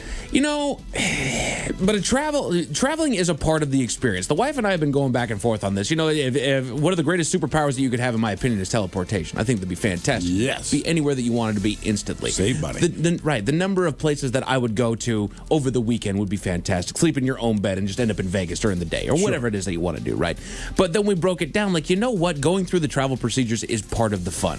Losing sleep the night before because you're excited to get up early in the morning and get in there. Getting in there at 7, 8 o'clock in the morning, grabbing yourself a little mimosa at the bar at the airport. Having to go through all the headaches of getting into the spot. Like, it kind of raises your anticipation and makes it more fun. So traveling is relaxing. On the way there, I'm going on vacation to Mexico. Okay, I can deal with whatever it is you got to do because I'm going to a place I want to be. Coming back. Now you're excited to come back home. No, I'm not ever on vacation. What they should have is like, I'm coming back home from a good vacation pass. So we're just not going to harass you as much. Okay. Because I'm not happy about where I'm going, so don't make it difficult to be there. I feel like you're kind of shining a little bit of a turd there. Yeah? Get less sleep because I'm like, no, getting up early, getting to the airport. Fun and experience, Ted. It's not for me. Okay. That's why you get the late flights out, we get the early flights out. Whatever time your flight is, it's just not a fun experience. Again, going through security, I don't care who you are, your anxiety goes up a little bit. You're probably clean. Most people are. Yeah. Probably. And then you would just never sit that close to somebody for hours on end that you don't know. Yeah, you wouldn't. I go to the movies and I specifically pick spots next to people. That would be weird. Just sit next to someone you don't know. Right. Yeah. It's only about 10% full. Find the movie at the bottom of the Fandango list with the one showing. There's one dude sitting in there, and then you pick the seat next to him. You reserve it. Hey, dude. What's up, bud? What's up, man? What's Gotta be popcorn? kidding. I would just look at you and go, there's 200 goddamn art reps in here. You're not getting one of mine. You want Junior Mint? Wow! Now you're talking about now I made language. friends. So here's the biggest travel pet peeve. Now let's sit together, man. ESOP, I'm in. Having somebody fall asleep on you. 3 in 10 Americans say that they've had a stranger fall asleep on them during a flight. Oh, you know what? I've had it happen, but I didn't mind it as much as I thought I would. I was just like, you know what, man? Just do it. Nobody does it on purpose. Just do it. Yeah, I've never really cared. No. Steve, you fell asleep on a gal's boobs once. This was on a bus. Yeah. In Baltimore. Big old black lady, right? And I fell asleep, straight up on her side boob. And I wake up, realize it's my stop, and I apologize to her. And she's like, oh, baby, it's all right. Obviously, you were tired. And as I pull my head away, there's a massive drool stain on the side of her boob. The only time it was awkward was there's a dude. I was in the aisle, right? Yeah. So his parents are next to me, and he's sitting right next to me. Mm-hmm. He was going to fly to Maryland to go because he's starting at the Naval Academy. So we talk about Looney and this and that. He fell asleep. Now I'm awake the whole time. He slept on my shoulder the whole time. He woke up. He's like, I am so sorry. I was like, don't sweat it, brother. It's okay, little man. Sorry, man. I was like, you're in the military. You're going to sleep probably back to back at some point in your life. Like, don't worry about it, buddy. I was smelling your hair. Using up more over space than you're allowed. When I'm getting on a plane, if I see you put your backpack up there, I am instantly pissed and have no respect for you. If you put it over my seat, I will move it. What if it's only a backpack? That goes underneath the seat in front of you. All right. I travel with a carry-on and a backpack. Backpack always goes underneath the seat. But if I travel just with a backpack, I might throw it up there. If I don't have a carry-on, that's my bag. It goes underneath the seat in front of you. No, it does not. That space is saved for carry-on bags. Well, that's the bag. That's the bag that I carried on. That's my one personal item. I put my backpack up there. Mm-hmm. Just because you don't like to travel with you need like four bags. I have a bag. And you have a backpack. I have a backpack. See, you have 2 bags. Yeah. I'm not that greedy. But what if it's a duffel bag? Okay. I have 1 bag. Well, Miles, what if I check a bag and I have a backpack? Am I allowed to then put it in there? Absolutely. No, my ass. It goes underneath the seat in front of me. Why? Because that's the rules. If it's your only carry-on, I'm saying just put it on top. Because people with carry-ons cannot put that anywhere else, and that space is at a premium. It goes away. You always get the announcement. It's a very full flight. The carry-on is very large because the people bring on the biggest carry-ons because I know it's a suitcase. I'm like, that's a you problem. I would pack smarter. And the other thing is, if your seat is 27A and I'm 14, and you put your bag over mine, it ends up in the aisle. If you're a 2-bagger, man, you don't have a choice. You got to put your backpack under your seat. Correct. But if you're a 1-bagger, you can put whatever you want up there. I disagree. Here's my thing. If you're going to get in and out of your backpack, keep it on your seat. Yeah, if you're going to dig into it, sure. Yeah, but I'm not. I do. I got everything in there. I got gum, got my headphones. Hell yeah. Anywho. Extra hats. Biggest travel pet peeves, taking your shoes off. And if you take off your socks, it should mean jail time, it says. I mean, I don't care if you take off your shoes. If you take off your socks, I'm like, we have gone a little too far. But And every flight attendant ever is like, don't be barefoot on a plane. No. Don't do it. You don't want to be. I loosen my shoestrings. Agreed. You should. That's what I Agreed. do. Yeah, I would also say, and you know, if you got on some raggedy old shoes and they're barking, don't take those off. No. Reclining your seat as far as it can go. I don't recline it at all. Yeah, I just don't. I don't want to impede on the person behind me. I'm with you. Yeah, I just don't do it. Right? You know. I don't know, it's well within their right. But the guy in front of me always will. Yeah, they do. And that's a low. I feel like people have gotten better overall. At least in my experience, not as many people just jam it all the way back. And part of it, and I don't know, but I have long legs. So you try to put your seat back. I mean, it hits my knees. And it's like, look, man, I'm not even being a douchebag. It can't go back any farther. Right. Whatever you're going to do, unless I have removable legs. Just set the chair like you would on a train or a bus. Just have it set in a normal. How it's set is how it's set. Yeah. There's no option. No. Get comfy in there. It's just the chair you're in. Get comfy. Hogging the armrests. We all know the rules. Yes. Middle gets both armrests, and then everybody else, you get the one that you have on your one side. I agree with that. Because, like, look, if someone getting 2 armrests bugs you that much, switch seats with them. Correct. Okay, take the middle seat then, buddy. That's why I like the window, because you can lean in, to the fuselage and just kind of make that your rest spot. I always get the aisle because the kids always want to be by the window, which I understand. The problem is if I start nodding off just because I'm so long, that beverage cart hits me every. So it's like I'm not going to sleep. I'm going to just suck it up. I'm going to be awake. Yeah, I'm an aisle guy, but same thing. I got to watch my elbow. Yep. So you end up kind of leaning into that middle person, like, I'm sorry, I don't want to You get do, because they never warn you. No. Look, if you're a flight attendant, I know you kind of like just checking people when you go down the aisle. There probably is somebody that they do check, but for the most, now they're sending somebody in front of it as well. So now you just get a butt that just hits your shoulder as you're going by, which is better than that hard ass friggin' cart, dude. But don't hire flight attendants that have such huge asses, man. It's only happened twice, but they're talking to the people behind me, and I'm sending to get an order, but like. Her butt cheek is essentially on my shoulder. Nothing she can do. Yeah. But I'm like, damn, man. Playing music without headphones, I don't care who you are or where you are. That's unacceptable. They're kicking people off the planes now for just even using audio on videos. Treating the flight attendants rudely. Well, of course, you don't want to treat anyone rudely. Right. Luckily, I've never experienced that in my life. I've never experienced somebody treating them rude. If you're having a bad day, I've seen one guy do it. Just don't take it out on someone else. No. Where it's just so... and he was obviously just having a bad day. He is with his wife. I just remember he was flying somewhere in Canada, so he got his connection at SeaTac. But we're flying across the country, and when we got on the flight, he looked like a nice dude. I remember the flight attendant, "Oh, sir, can I help you put your bag in overhead?" And he's like... "No, I think I got it, man." Right? Like that was his attitude. And then it just got worse and worse and worse. And I can see his wife's trying to shush him. He kept cussing. My kids were super young. So finally, I just looked around. He was sitting directly in front of me. So I leaned around the corner and I said, "Man, I have 2 young children with me. And you keep cussing and you're dropping all these F-bombs. I'm going to act like a father if you can't get it together."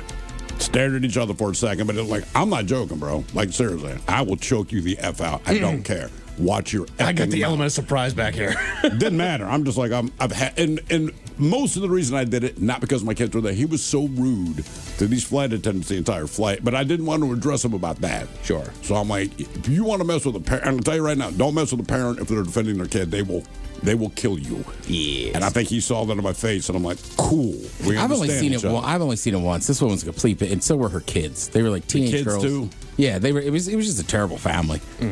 But the flight attendant, to her credit, she came by and asked the woman if she wanted a seatbelt extender. Oh. Yeah. It was very subtle, very well played. Oh, you don't? Atta girl. Looks to me like you might. Are you sure? I just wanted to check. Let me see if that actually fits. We just want you to be comfortable. It does. Wow. You need a... Jeff owes me $5. Maybe get a tailor for your clothes?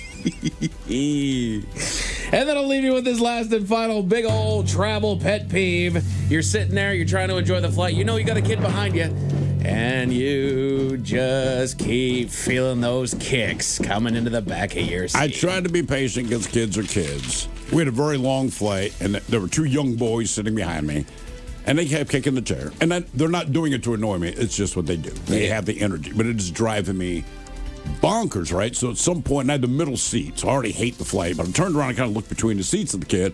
The kid just like waves to me, right? They have no concept of what they're doing, but he was sitting, the 2 boys were sitting with their mother, all right? The kicking kept going on. My wife's like, relax. I'm like, I'm not trying to be angry because I know it's kids, but I'm like, this is driving me crazy. The mother got wind of this, and all I heard was, "Hey, baby, switch seats with me." So then the father sat next to him. The kicking stopped. Nice. And I'm like, yeah, I know she did that for me. And also, they were really kind of annoying for her, too. But as soon as Dad sat down late, everything was fine. Right, there's a certain age, too, where it's like, just tell them the parents. Yeah, exactly. Yeah, tell them the parents need to tell them, stop doing that.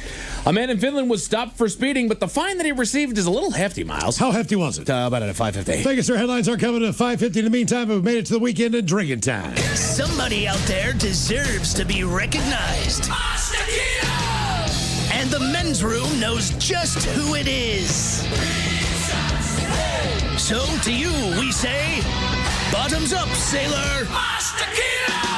you're the toast of our shot of the day. Drink time it is, and as usual, we head to the drink desk and Steve Thrill Hill to find out who we're toasting. Yes, indeed. And today we toast Wolfgang Van Halen of the band Mammoth, son of Eddie Van Halen, which is what comes into play for today's shot. So, Wolfgang Van Halen, I will say right now, I'm a Mammoth apologist. Got 2 of their albums. I think they're really, really, really good. He's definitely a very good musician, whether you like his music or not. Fantastic player. Kind of obvious that Eddie was his dad. Alex was his uncle.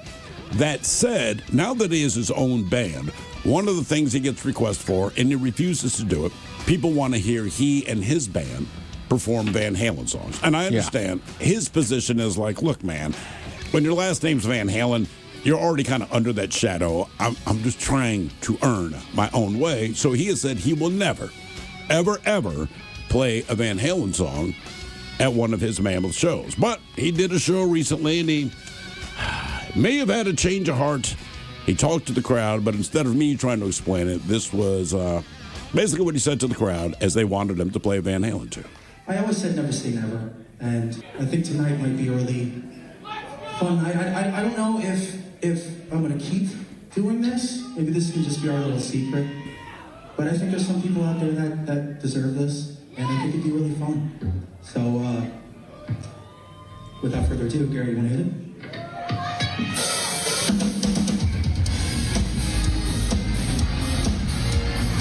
If you're not picking up on this, he's rickrolling his own audience. Yeah! And they kind of crush it, to be honest with you. Turn this up.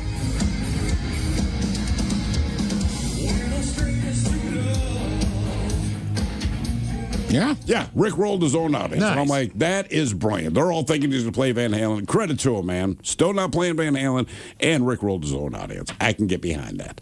So we pour this booze, and we drink this booze because we think it's yummy. Yummy. So over the tongue and down the throat to party in our tummies. Down the hola bichola. All right, your winner on a Bad Choice Friday coming up next.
From coast to coast and around the world.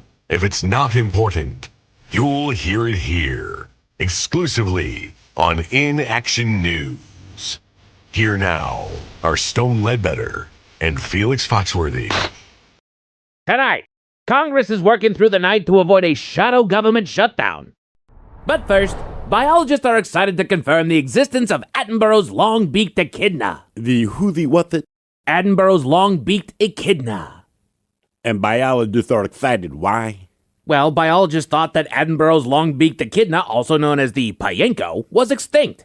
It had been last seen in the rainforests of Indonesia in 1961, but they've confirmed that a 2023 photograph is that of Attenborough's long-beaked echidna. Yeah, so what?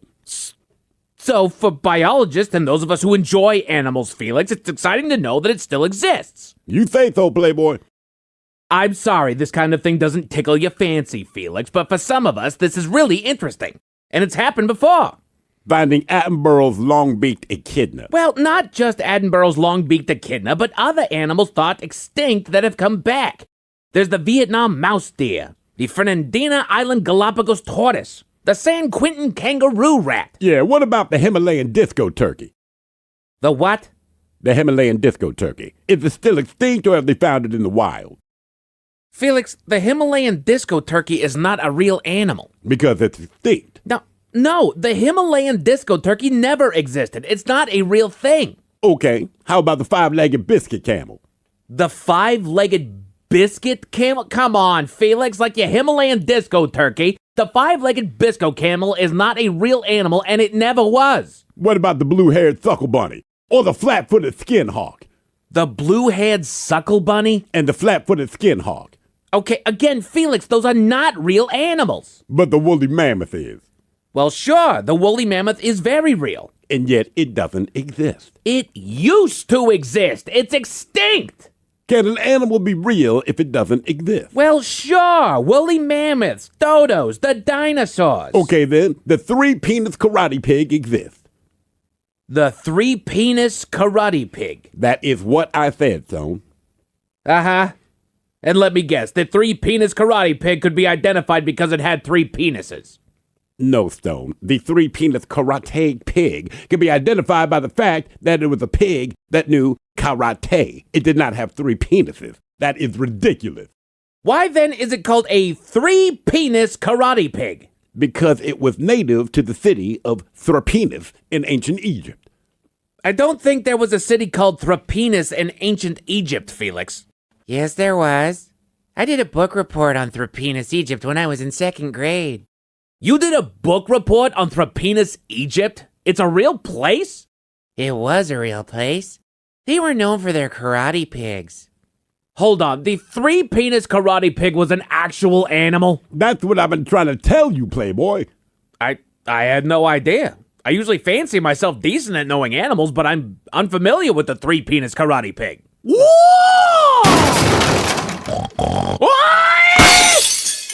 There's one now. I guess they're not extinct. I am at a loss for words. There's a real-life three-penis karate pig. What? Much cooler than your Attenborough's Long Beat Echidna. I am impressed. The three-penis karate pig, ladies and gentlemen. What?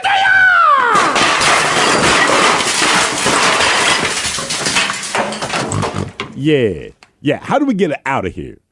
That I don't know. Let's go to break. Hello, ladies. Like what you see? You know you do. But you can see even more by subscribing to your YouTube channel and social media pages. Just search @InActionNews.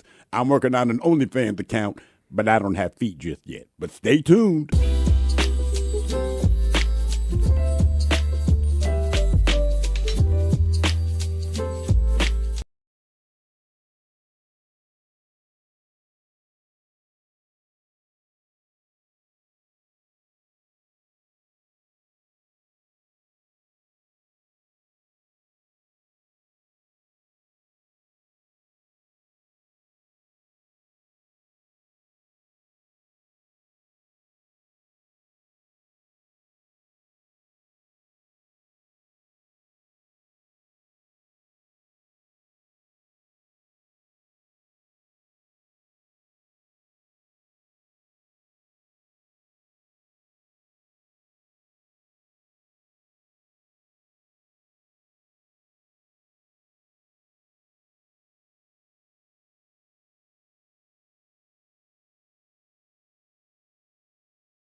Debauchery rolls on. You're listening to The Men's Room with Miles and Thrill. 99.9 KISW. Now for all TV news all the time, it is time for TV Time with T.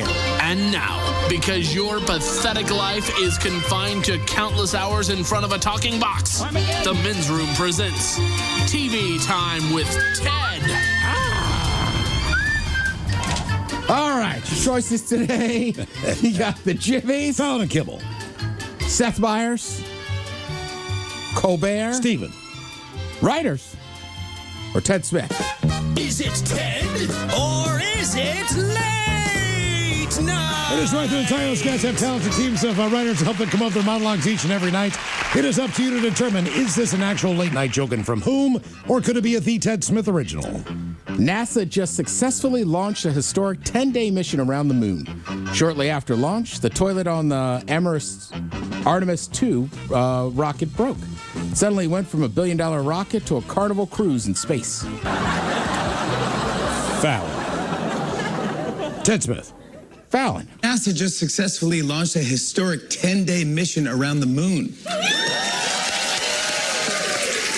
But this is true. Get this. Shortly after launch, the toilet aboard the Artemis II rocket broke. Yeah, it suddenly went from a $1 billion rocket to a Carnival cruise in space. Did you guys ever watch It's Always Sunny in Philadelphia? Yeah. A little bit. I haven't yet. There was a character for a few seasons. Her name was Artemis. Oh, yeah?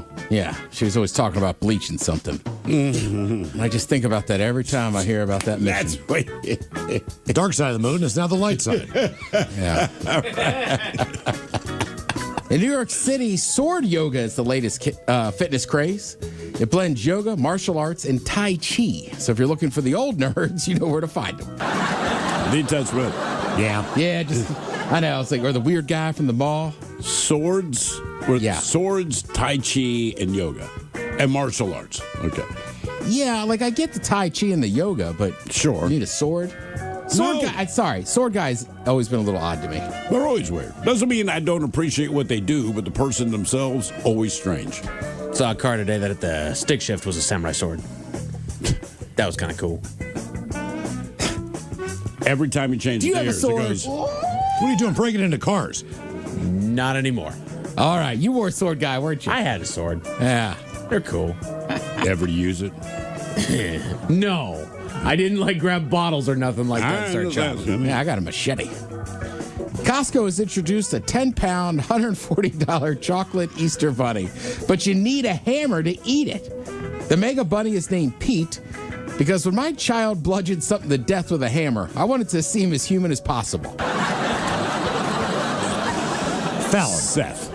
Colbert. Costco's introduced a 10-pound, $140 chocolate Easter bunny, but you'll need a hammer to eat it. The mega bunny is named Pete because when my children bludgeon something to death with a hammer, I first wanted to seem as human as possible. Nothing go wrong with that. No. Bed Bath & Beyond bought the Container Store for $150 million. So now Bed Bath & Beyond owns 2 empty stores. Fallon. I read that Bed Bath & Beyond is buying the Container Store for $150 million. Ooh. So now Bed Bath & Beyond owns 2 empty stores. Bed Bath & Beyond I used to go to is a club now. Oh, really? Yeah. Well, it's a big facility. It is. We're about to get a Trader Joe's where we are. I saw that, which is odd because I go to one. It's not that far away. It's not that far away, but it's just more convenient. More chocolate-covered pretzels for me. You can ask Mike. I've been bragging about my Trader Joe's haul from last Friday. I've been eating it all week. Orange chicken. Oh, yeah. Yeah. They have regular stuff, too. All right.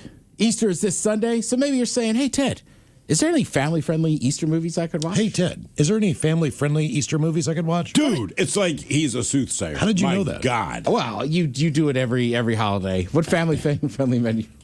I already got the call from my mom. What are you doing on Easter? Golf. Yeah. Sure. Chasing around a white egg. All right, so number 10 on the list, they have An Easter Story from 1983. I'm assuming Mike and I are probably the only two that have seen any of these Easter movies. I am completely unfamiliar with that. Yeah. And count me out of that one. I haven't seen it. Yeah. Well, it came out in 83. Yeah. 1994, we had Yogi, the Easter Bear. Okay, that wouldn't be terrible. I don't remember that. Hank Hillmatic on YouTube says, The Last Temptation of Christ. Nice family movie. Yeah, that could be a little tough. Yeah, a little bit. I mean, I guess you could watch Moses. Yeah. Yeah. Like Charlton Heston. Yeah, the Ten Commandments. Yeah. The Passion. Passion of the Christ. Sure, I mean that's literally what would have been happening today. Yeah. Yeah. Yeah. The Mel Gibson flick. Fun times. Some pick-me-ups, for sure. I'm with you, though, Mike. I've never seen Yogi the Easter Bear, but I'm like, well, it's Yogi Bear. It's got to be somewhat funny. Right? The Easter Bunny is coming to town. 1977. Once again, just trying to rip off other holidays. Right? Look What do you mean? Well, back Santa to Claus is the coming peeps, to town. the peeps invading all the things. Like they're just trying to. Yeah, but I mean, the Easter Bunny, he gets a little respect. He's really fallen off, man. I know. When I was a kid, Christmas and Easter were the massive holidays. Yeah. I feel like, do people even get pictures with the Easter Bunny at the lost mall? his shine, man. No. Remember we had the story last week of the guy that grew up the Easter Bunny. Yes. Oh, yeah. In Pittsburgh. Did you see the video of the mom that was in the mall and she was kind of up on the second tier and she took a video down of the Easter Bunny just sitting all by himself, just kind of twiddling his thumbs? Damn, man. I mean, look, I'll sound like the old guy. Like, we used to go every year to Laurel Mall and get a picture with that damn Easter Bunny. All right. You had to. Well, the Bad Bunny's the top of the world. Sad Bunny, he's at the mall. Peter Cottontail's happy. It's really old because that mall's not even there anymore. Yeah. He died with it. Bunny's Malls are places that had stores, kids, and you go there and get stuff. Winnie the Pooh, Springtime with Roo from 2004. Classic. Sounds like a winner. Sounds like an absolute winner. Well, Winnie the Pooh was never my favorite show in the first place, but Kanga and Roo were just not they didn't even qualify for me. If they were in the episode, I was out. Yeah, isn't there some theory that they're all emotions? Yes, they're all different. Deadly sins? No, not deadly sins. Oh. What is the word? So, like, Tigger would be like ADHD. Correct. Right. Piglet is like worry or something. Anxious? Yeah. Anxiety. Anxiety. Thank you. Eeyore's depression. So each character was supposed to represent. Christopher How Robin did is you not notice schizophrenia. that as a kid? And the whole thing's about a drug trip. That's a different one. No. Alice in Wonderland, Winnie the Pooh. To me, it's all drugs. Yeah. One of them. Well, that's the only time you see Eeyore happy. No, When he does drugs. ecstasy. Yo, Winnie! Brother, sorry, I've been so down, man. Damn. Give me a hug. Damn. Come here, buddy. Eeyore wants some ass. It's a list of family-friendly Easter movies to watch this weekend. Family friendly, yes, that is right. The Prince of Egypt, 1998. Yeah. You seen that I one? loved that movie. That was a great movie. Is that Great- a cartoon or a real movie? No, that's cartoon. That's All Val Kilmer plays Moses in that one. Classic. Already. Say no more. All right. Say no more. That is your sales Say pitch. no more. Ray Fiennes plays his brother. Hell yeah. You could cross the river with me anytime. B.S. You can cross mine. Val Kilmer's Moses. All Val right. Kilmer's I Moses. did not see Val Kilmer's Moses. I'm not coming even out. kidding. That's a sales pitch. to Sandra me. Bullock's in it. Oh. Who does she play? She plays his birth sister. Okay. Because you know the story of Moses is that he was born a Hebrew and then he was floated down the river and then eventually he's like, oh, let's make this dude a prince. Well, he eventually meets back up with his OG family and his sister is Sandra Bullock. How about that? I think he's still Jewish. Yeah. All right. And then his brother is Jeff Goldblum. Oh my God. This movie's great. I said say no more. Rise of the Guardians, 2012. Never watched that one. Is that superheroes or No, that is Easter Bunny, Santa Claus, all the holiday characters are all like the guardians of whatever. Like the basic premise kind of escaped me. It didn't grab me enough for me to watch the movie, but it's an animated flick. It's probably fine. All right. 1971. Here comes Peter Cottontail. Hopping down the bunny trail. Yeah, I definitely watched that as a kid. How long's the trail for the movie? Hour and a half? He's probably doing like 7 miles. I feel like the average kids movie hits around 89 I'm just saying, if he's hopping down the bunny trail, you can only do that for so long. So how Well, long some is of it the quick ones that were on TV are usually like a half an hour. Yeah. But you're right. The average kids movie, I'd say, is like max 90 minutes. Like the never ending story. it's less than an hour and a half. I'm like, that's a misleading time. Do any of these have anything to do with the actual holiday? Well, yeah. I mean, it's Peter Cottontail. Oh. Yeah, Miles. Well, I mean... When else do you see me, you son of a bitch? Story of Moses. Yeah. Hop! 2011. Okay, yep. That's an actual Easter Bunny movie. Correct. Peter Rabbit, 2018. And then from 2018, okay. From 1974, this franchise kind of owns holiday movie or shows. The Hallmark Easter. Charlie Brown. Griswold Easter. It's the Easter Beagle, Charlie Brown. Oh, the Easter Beagle. Okay, yeah. That's right. So the Beagle's the Easter Bunny? He has a name. It is Snoopy. It is the Easter Come on, Beagle. man. Have some freaking respect. Well, I'm going by the title. Yeah, because they're telling Charlie Brown, but it's Snoopy. The Beagle. He's the Easter Bunny. Yeah. No, he's the Easter Beagle. It's in the name. Come on, It says Miles. it's the Easter Beagle. Yeah, I think people should get back out there. And Do you see why this holiday is fading now? With the list of those Tim movies. Well, look, Easter... It doesn't get the support it needs. It's hard to make it fun. So, look, when you say Christmas, it's someone's birthday, and then all the kids get gifts. Cool. When you tell kids the story of Easter, like, oh, he was killed and he was hanging from a cross, like, it's kind of hard to put like that. Fun time out. So here's some jelly beans. Yeah. Well, Passover can make it worse. Look, it man. is, but it's also kind of weird, like I get in this argument with people all the time, right? With like, don't forget about the true meaning of Christmas. It's like, we've got to just acknowledge that the Christmas is just a holiday. Like, if you're Catholic, if you're Christian or Catholic, yes, it's supposed to be when Christ was born. Probably not. They didn't do censuses in the middle dead of winter. They're pretty sure it's not. But either way, but I'm even just the true saying, meaning, people get all fired up about that. Well, if you're that religious, you should be celebrating Easter. Easter's the big one. Right, like Catholicism, Christians, everything's based on the fact that he dies and returns. So is Passover. But I mean, that's the big Passover holiday. doesn't have anything to do with Jesus. No. though. What I'm saying is, it's the big holiday same time. Yeah. Correct. Well, yeah. I'm just saying, people get all like up in arms Christmas, around I'm like, Christmas. dude. It's like, well, I don't see you celebrating Easter as much. That's the one you should be This is celebrating. the purpose right here. Just because he was born means nothing. Easter, this is when he kind of got on the radar, so to speak. But you're right. Easter, lack of gifts. Easter was never as exciting as Christmas as a kid, but I don't know. It was the second biggest holiday. You knew you'd get together with people, you'd do stuff, and you'd eat delicious ham. Do you know their dessert at the Last Supper? Peeps. True. That's why Peeps still, yeah. And they didn't even like them. Jesus didn't like them. What the hell am I going to do? Saturday night. has to eat one. Come on, man. Saturday afternoon, Saturday evening, if you're dyeing eggs with the family or just with your buddies, don't forget you got the Final Four on. Okay. Thank you, Tim. We appreciate it. You're listening to The Men's Room.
From coast to coast and around the world. If it's not important, you'll hear it here, exclusively on In Action News. Here now are Stone Ledbetter and Felix Foxworthy. Tonight, Congress is working through the night to avoid a shadow government shutdown. But first, biologists are excited to confirm the existence of Attenborough's long-beaked echidna. The who, the what, the... Attenborough's long-beaked echidna. And biologists are excited. Why? Well, biologists thought that Attenborough's long-beaked echidna, also known as the payenko, was extinct. It had been last seen in the rainforests of Indonesia in 1961, But they've confirmed that a 2023 photograph is that of Attenborough's long-beaked echidna. Yeah, so what? So for biologists and those of us who enjoy animals, Felix, it's exciting to know that it still exists. You say so, Playboy. I'm sorry this kind of thing doesn't tickle your fancy, Felix, but for some of us, this is really interesting. And it's happened before. Finding Attenborough's long-beaked echidna. Well, not just Attenborough's long-beaked echidna, but other animals thought extinct that have come back. There's the Vietnam mouse deer, the Fernandina Island Galapagos tortoise, the San Quentin kangaroo rat. Yeah, what about the Himalayan disco turkey? The what? The Himalayan disco turkey. Is it still extinct or have they found it in the wild?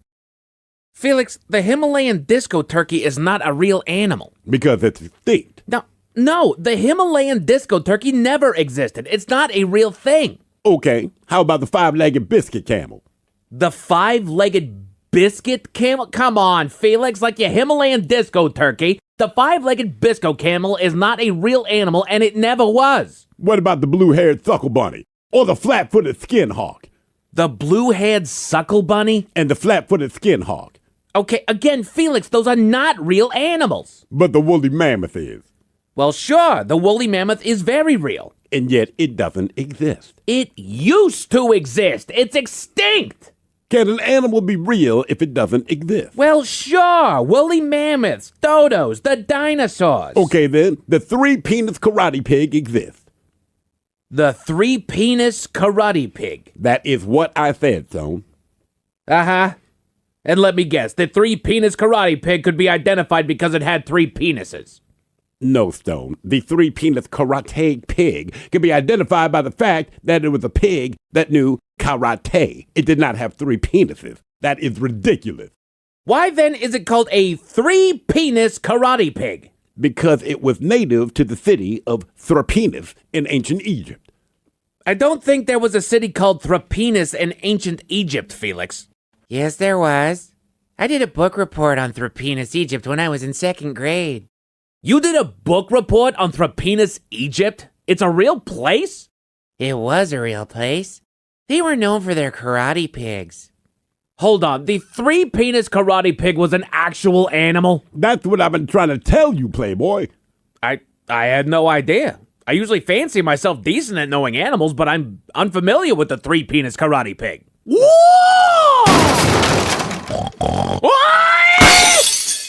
There's one now. I guess they're not extinct. I am at a loss for words. There's a real-life three-penis karate pig. What?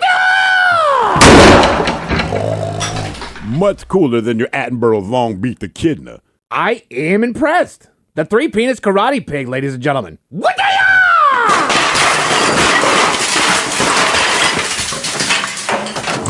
Yeah. How do we get it out of here? That I don't know.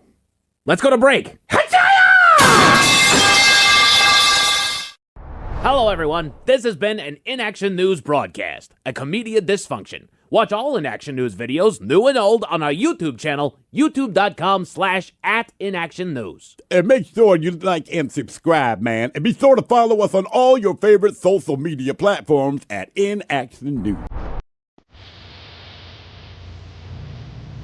From coast to coast and around the world. If it's not important, you'll hear it here, exclusively on In Action News. Here now are Stone Ledbetter and Felix Foxworthy. Tonight, how does cell phone usage lead to back pain? Doctors have a hunch. But first, we start with potentially terrifying news from NASA and the European Space Agency. Why are you laughing? I'm sorry, man. My dad, man, when I was a kid, he'd always say, European, when I'd use the bathroom. You know, because I was peeing. I fully understand the context of the joke, Felix, but this is not the time for that. This is serious news. Yeah, my bad, man. As I was saying, ladies and gentlemen, potentially terrifying news from NASA and the European Space... NASA and other space agencies are confirming that a giant asteroid is possibly headed towards Earth. Based on its current trajectory, experts are warning that it has up to a 45% chance of colliding with Earth. The mass of the asteroid suggests that this could be an extinction-level event. What are they so worried about, man? As I stated, Felix, The mass of the asteroid could be extinction level. It's estimated to be 6 times larger than the asteroid that killed dinosaurs. Okay, so what's the plan? The plan? Yeah, man, what's the plan? Every nation in the world is working to come up with a solution. We're facing extinction. You keep saying that, Playboy. I can't emphasize enough the peril the human race is potentially facing. I know that the world's nuclear powers are convening to possibly coordinate a multifaceted launch of nuclear weapons to attempt to readjust the asteroid's orbit. Nuclear weapons? Man, why wouldn't they just send rockets for the Preparation H? Preparation H for a giant asteroid? What are you talking about? My dad, man. When I was younger, my dad used to get asteroids. Now, we finally started using Preparation H. Asteroids didn't go away, but they did shrink to the point that they were manageable. I'm talking about an asteroid, not a hemorrhoid. I know my dad's asteroids were hemorrhoids. He's a man. He got hemorrhoids. My mom got her roids. What? Anybody can get asteroids, Playboy. Men get hemorrhoids, women get herroids. But asteroids is asteroids. My heavenly father. That's why we should send rockets for the Preparation H, man. They'll shrink the asteroid down to a manageable size. My father used to have asteroids too, but my father was obese, or my mother used to call him meaty. He had meteoroids. No. He had hemorrhoids. Well, sure, because he's a man, and men get hemorrhoids. Okay, that's what I've been trying to tell him, Bonnie, but he won't listen. I am listening, even though I shouldn't be. This asteroid, the one that has a 45% chance of ending all life on Earth, is a giant rock. If it smashes into a planet, there's not enough Preparation H on Earth to help us. What about Anusol? What? It's Proctor's own HC. My dad says that stuff worked pretty well too, man. Did he ever get a hydrocortisone topical? Guys, this asteroid is a clear and present danger to all life. No amount of Preparation H, Anusol, hydrocortisone topical is going to help humanity. Epsom salts? No! Okay, Stone, if you're so smart, what would you do? The nuclear option! See, Stone, you sound like you have roid rage, man. So-called roid rage is based on steroids, Felix. Yeah, you get steroids when you walk up and down the stairs too much. Cheese and rice, that is not what steroids are. This conversation went on for the next 25 minutes. 25 very long minutes. The good news is that the life-ending asteroid missed the Earth. Although, truth be told, I was kind of hoping that it would hit the planet and put me out of my conversational misery. Anyway, we'll be back next hour.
And thrill. Now, let's see what's happening in the real world. All right, here we go as we head to Volhynia, where the naked burglar strikes again. Meanwhile, a man gets a speeding ticket in Finland and really takes it on the chin. April Fool's prank pulled off by a real dummy. A Paulsbo man who flipped his car had lots of beer in his tummy. And today's stuck animal is a cat in a radiator. It's time for your headlines. Now, it's time to hit the head. Lines. Here's my cock. But that engine's roaring. All right, our top story. We go to Finland, where they take their traffic laws seriously. Local authorities spotted a car driving in a 20-mile-an-hour zone at a bit of an accelerated pace, with cops clocking him at a staunch 38, a full 18 miles over the speed limit. Who they found in the car was a local businessman, a 79-year-old man that's known as one of the most prominent businessmen and truly one of the wealthiest people in the country. So he won't have too much trouble paying the fine that he was issued, the equivalent of a whopping 138,000 American dollars. Damn. Oof. Shockingly, instead of fighting the fine, he declared himself lucky to still have a license, as drivers going 30 kilos over the speed limit have their licenses suspended. He has a very positive attitude. Yeah. You know, it's one thing if it's $500. You go like, you know what, man, my bad. Right. I'll take this on the chin. He's also $138,000. Right. He's also the second richest man in the country. Right. Oh, never mind. Never mind. Right. If I could afford it like that, yeah, never mind. Yeah. Was it Valtteri Bottas? No. He's an F1 driver. Of course he was. That's Finnish. Yeah. Okay. Good job, Ted. I'm just saying, he could see him going fast. He could probably pay it. Is he 79? No, I missed that part. All right. Terrifying story out of Brazil. A local influencer uploaded a video to her social media pages detailing her terrifying encounter. In the video, she told the story of when she and her husband were returning home. They were approached by several armed men. I know the story, that's all. Oh, do you? Okay. Yeah. Just I didn't know if you had it for something else there. Who demanded that they get into their car, which they complied. At that point, they were taken to an unknown location and threatened with death if they did not pay a large sum of money as ransom for themselves. Eventually, they were released after relentless death threats, and their families ponied up the money. The husband, doing his due diligence for justice, went to the local police station and filed an official complaint, and an investigation was launched, which eventually found some inconsistencies with the story, which eventually unraveled to reveal that her terrifying ordeal was completely staged. The husband had no idea, though. What? I did not know that part of the story. The husband was not in on it. They beat his ass to make it look good because that's how you stage something, and they beat the pulp out of him. I stopped after like 3 paragraphs. Yeah. Wow, I did not realize that happened. He sustained multiple injuries during the incident, and now the influencer is facing extortion charges. Jeez. Yeah. So look at that. But just in case that story left a bad taste in your mouth, Thankfully, there's good news. we go to Wisconsin for the latest animal getting stuck, as Miles mentioned. Authorities in Green Bay were dispatched to a local home on reports of a kitten that had gotten stuck in the radiator. Of a home? Yes. Homes have radiators? Yeah. They used to. A lot of them do. Huh. Yeah, the old one, sure. Yeah. You know those big metallic freaking things that always sat underneath I guess the I just think about radiators in cars. Mm-hmm. Oh, yeah, that was the first house we moved into in Baltimore. It was still water heated. So my dad's like, hey, man, don't, when you hear it, don't touch. Do not touch it. Yeah, he was not kidding. Because, of course, as a kid, I touched it. Because they just rolled steam through there, right? And that's how they kind of generated heat. All right. Those really old ones. Yeah, I was like, dude, you cover. There's no way you don't know what this is. Yeah. Anyway, they moved in and were able to safely extract the animal from the radiator without further incident. She was reunited with the family, too likely to go get stuck somewhere else. Because if you've ever had a kitten, they find places to hide. It's just how it works. They do. Oh, gave her back. That's right. Men's Room Sports, the Mariners are in L.A. against the Angels all weekend long on Mariners TV. Let's see what we can do there. The Seawolves rugby team kicks off their season tonight over on Kong. The Sounders Ted doesn't care, but the rest of us do. Ted gives no F's. I just don't watch it enough. He hopes they lose. Yeah. Jesus. No, I've been to a Seawolves game. It's He's great. anti-rugby, and that's what set it off. The old Rucky was your trash man. I know he was. I respect the him. chicken man. The Sounders are in Houston tomorrow night on Apple TV. Ted cares about that. The Kraken host the Blackhawks on Kong tomorrow night, and the Final Four play this Ted weekend. cares about that. On TBS. Definitely care about Final Four. And True TV. But what Ted truly cares about is the weather over the weekend. Woo! Gonna be a good one. Lovely, partly cloudy, mostly sunny, mid to high 60s all weekend long. on. That's it for headlines with that. Happy Easter, Mike Hawkins. Happy Easter. Enjoy the sunshine over the weekend. The lovely Jolene's coming up in just seconds. Yes, indeed. It's all true. Everyone listening, please have yourself a happy Easter. In the meantime, well, we be all about this bitch. So until Monday, please do what you do best. And for Aletha's sake, stay beautiful. The Men's Room has been taped before a live studio audience. Wardrobe and makeup provided by Mantastic Limited. This has been a presentation of the Men's Room Radio Network. Oh, man! A Double Flush production.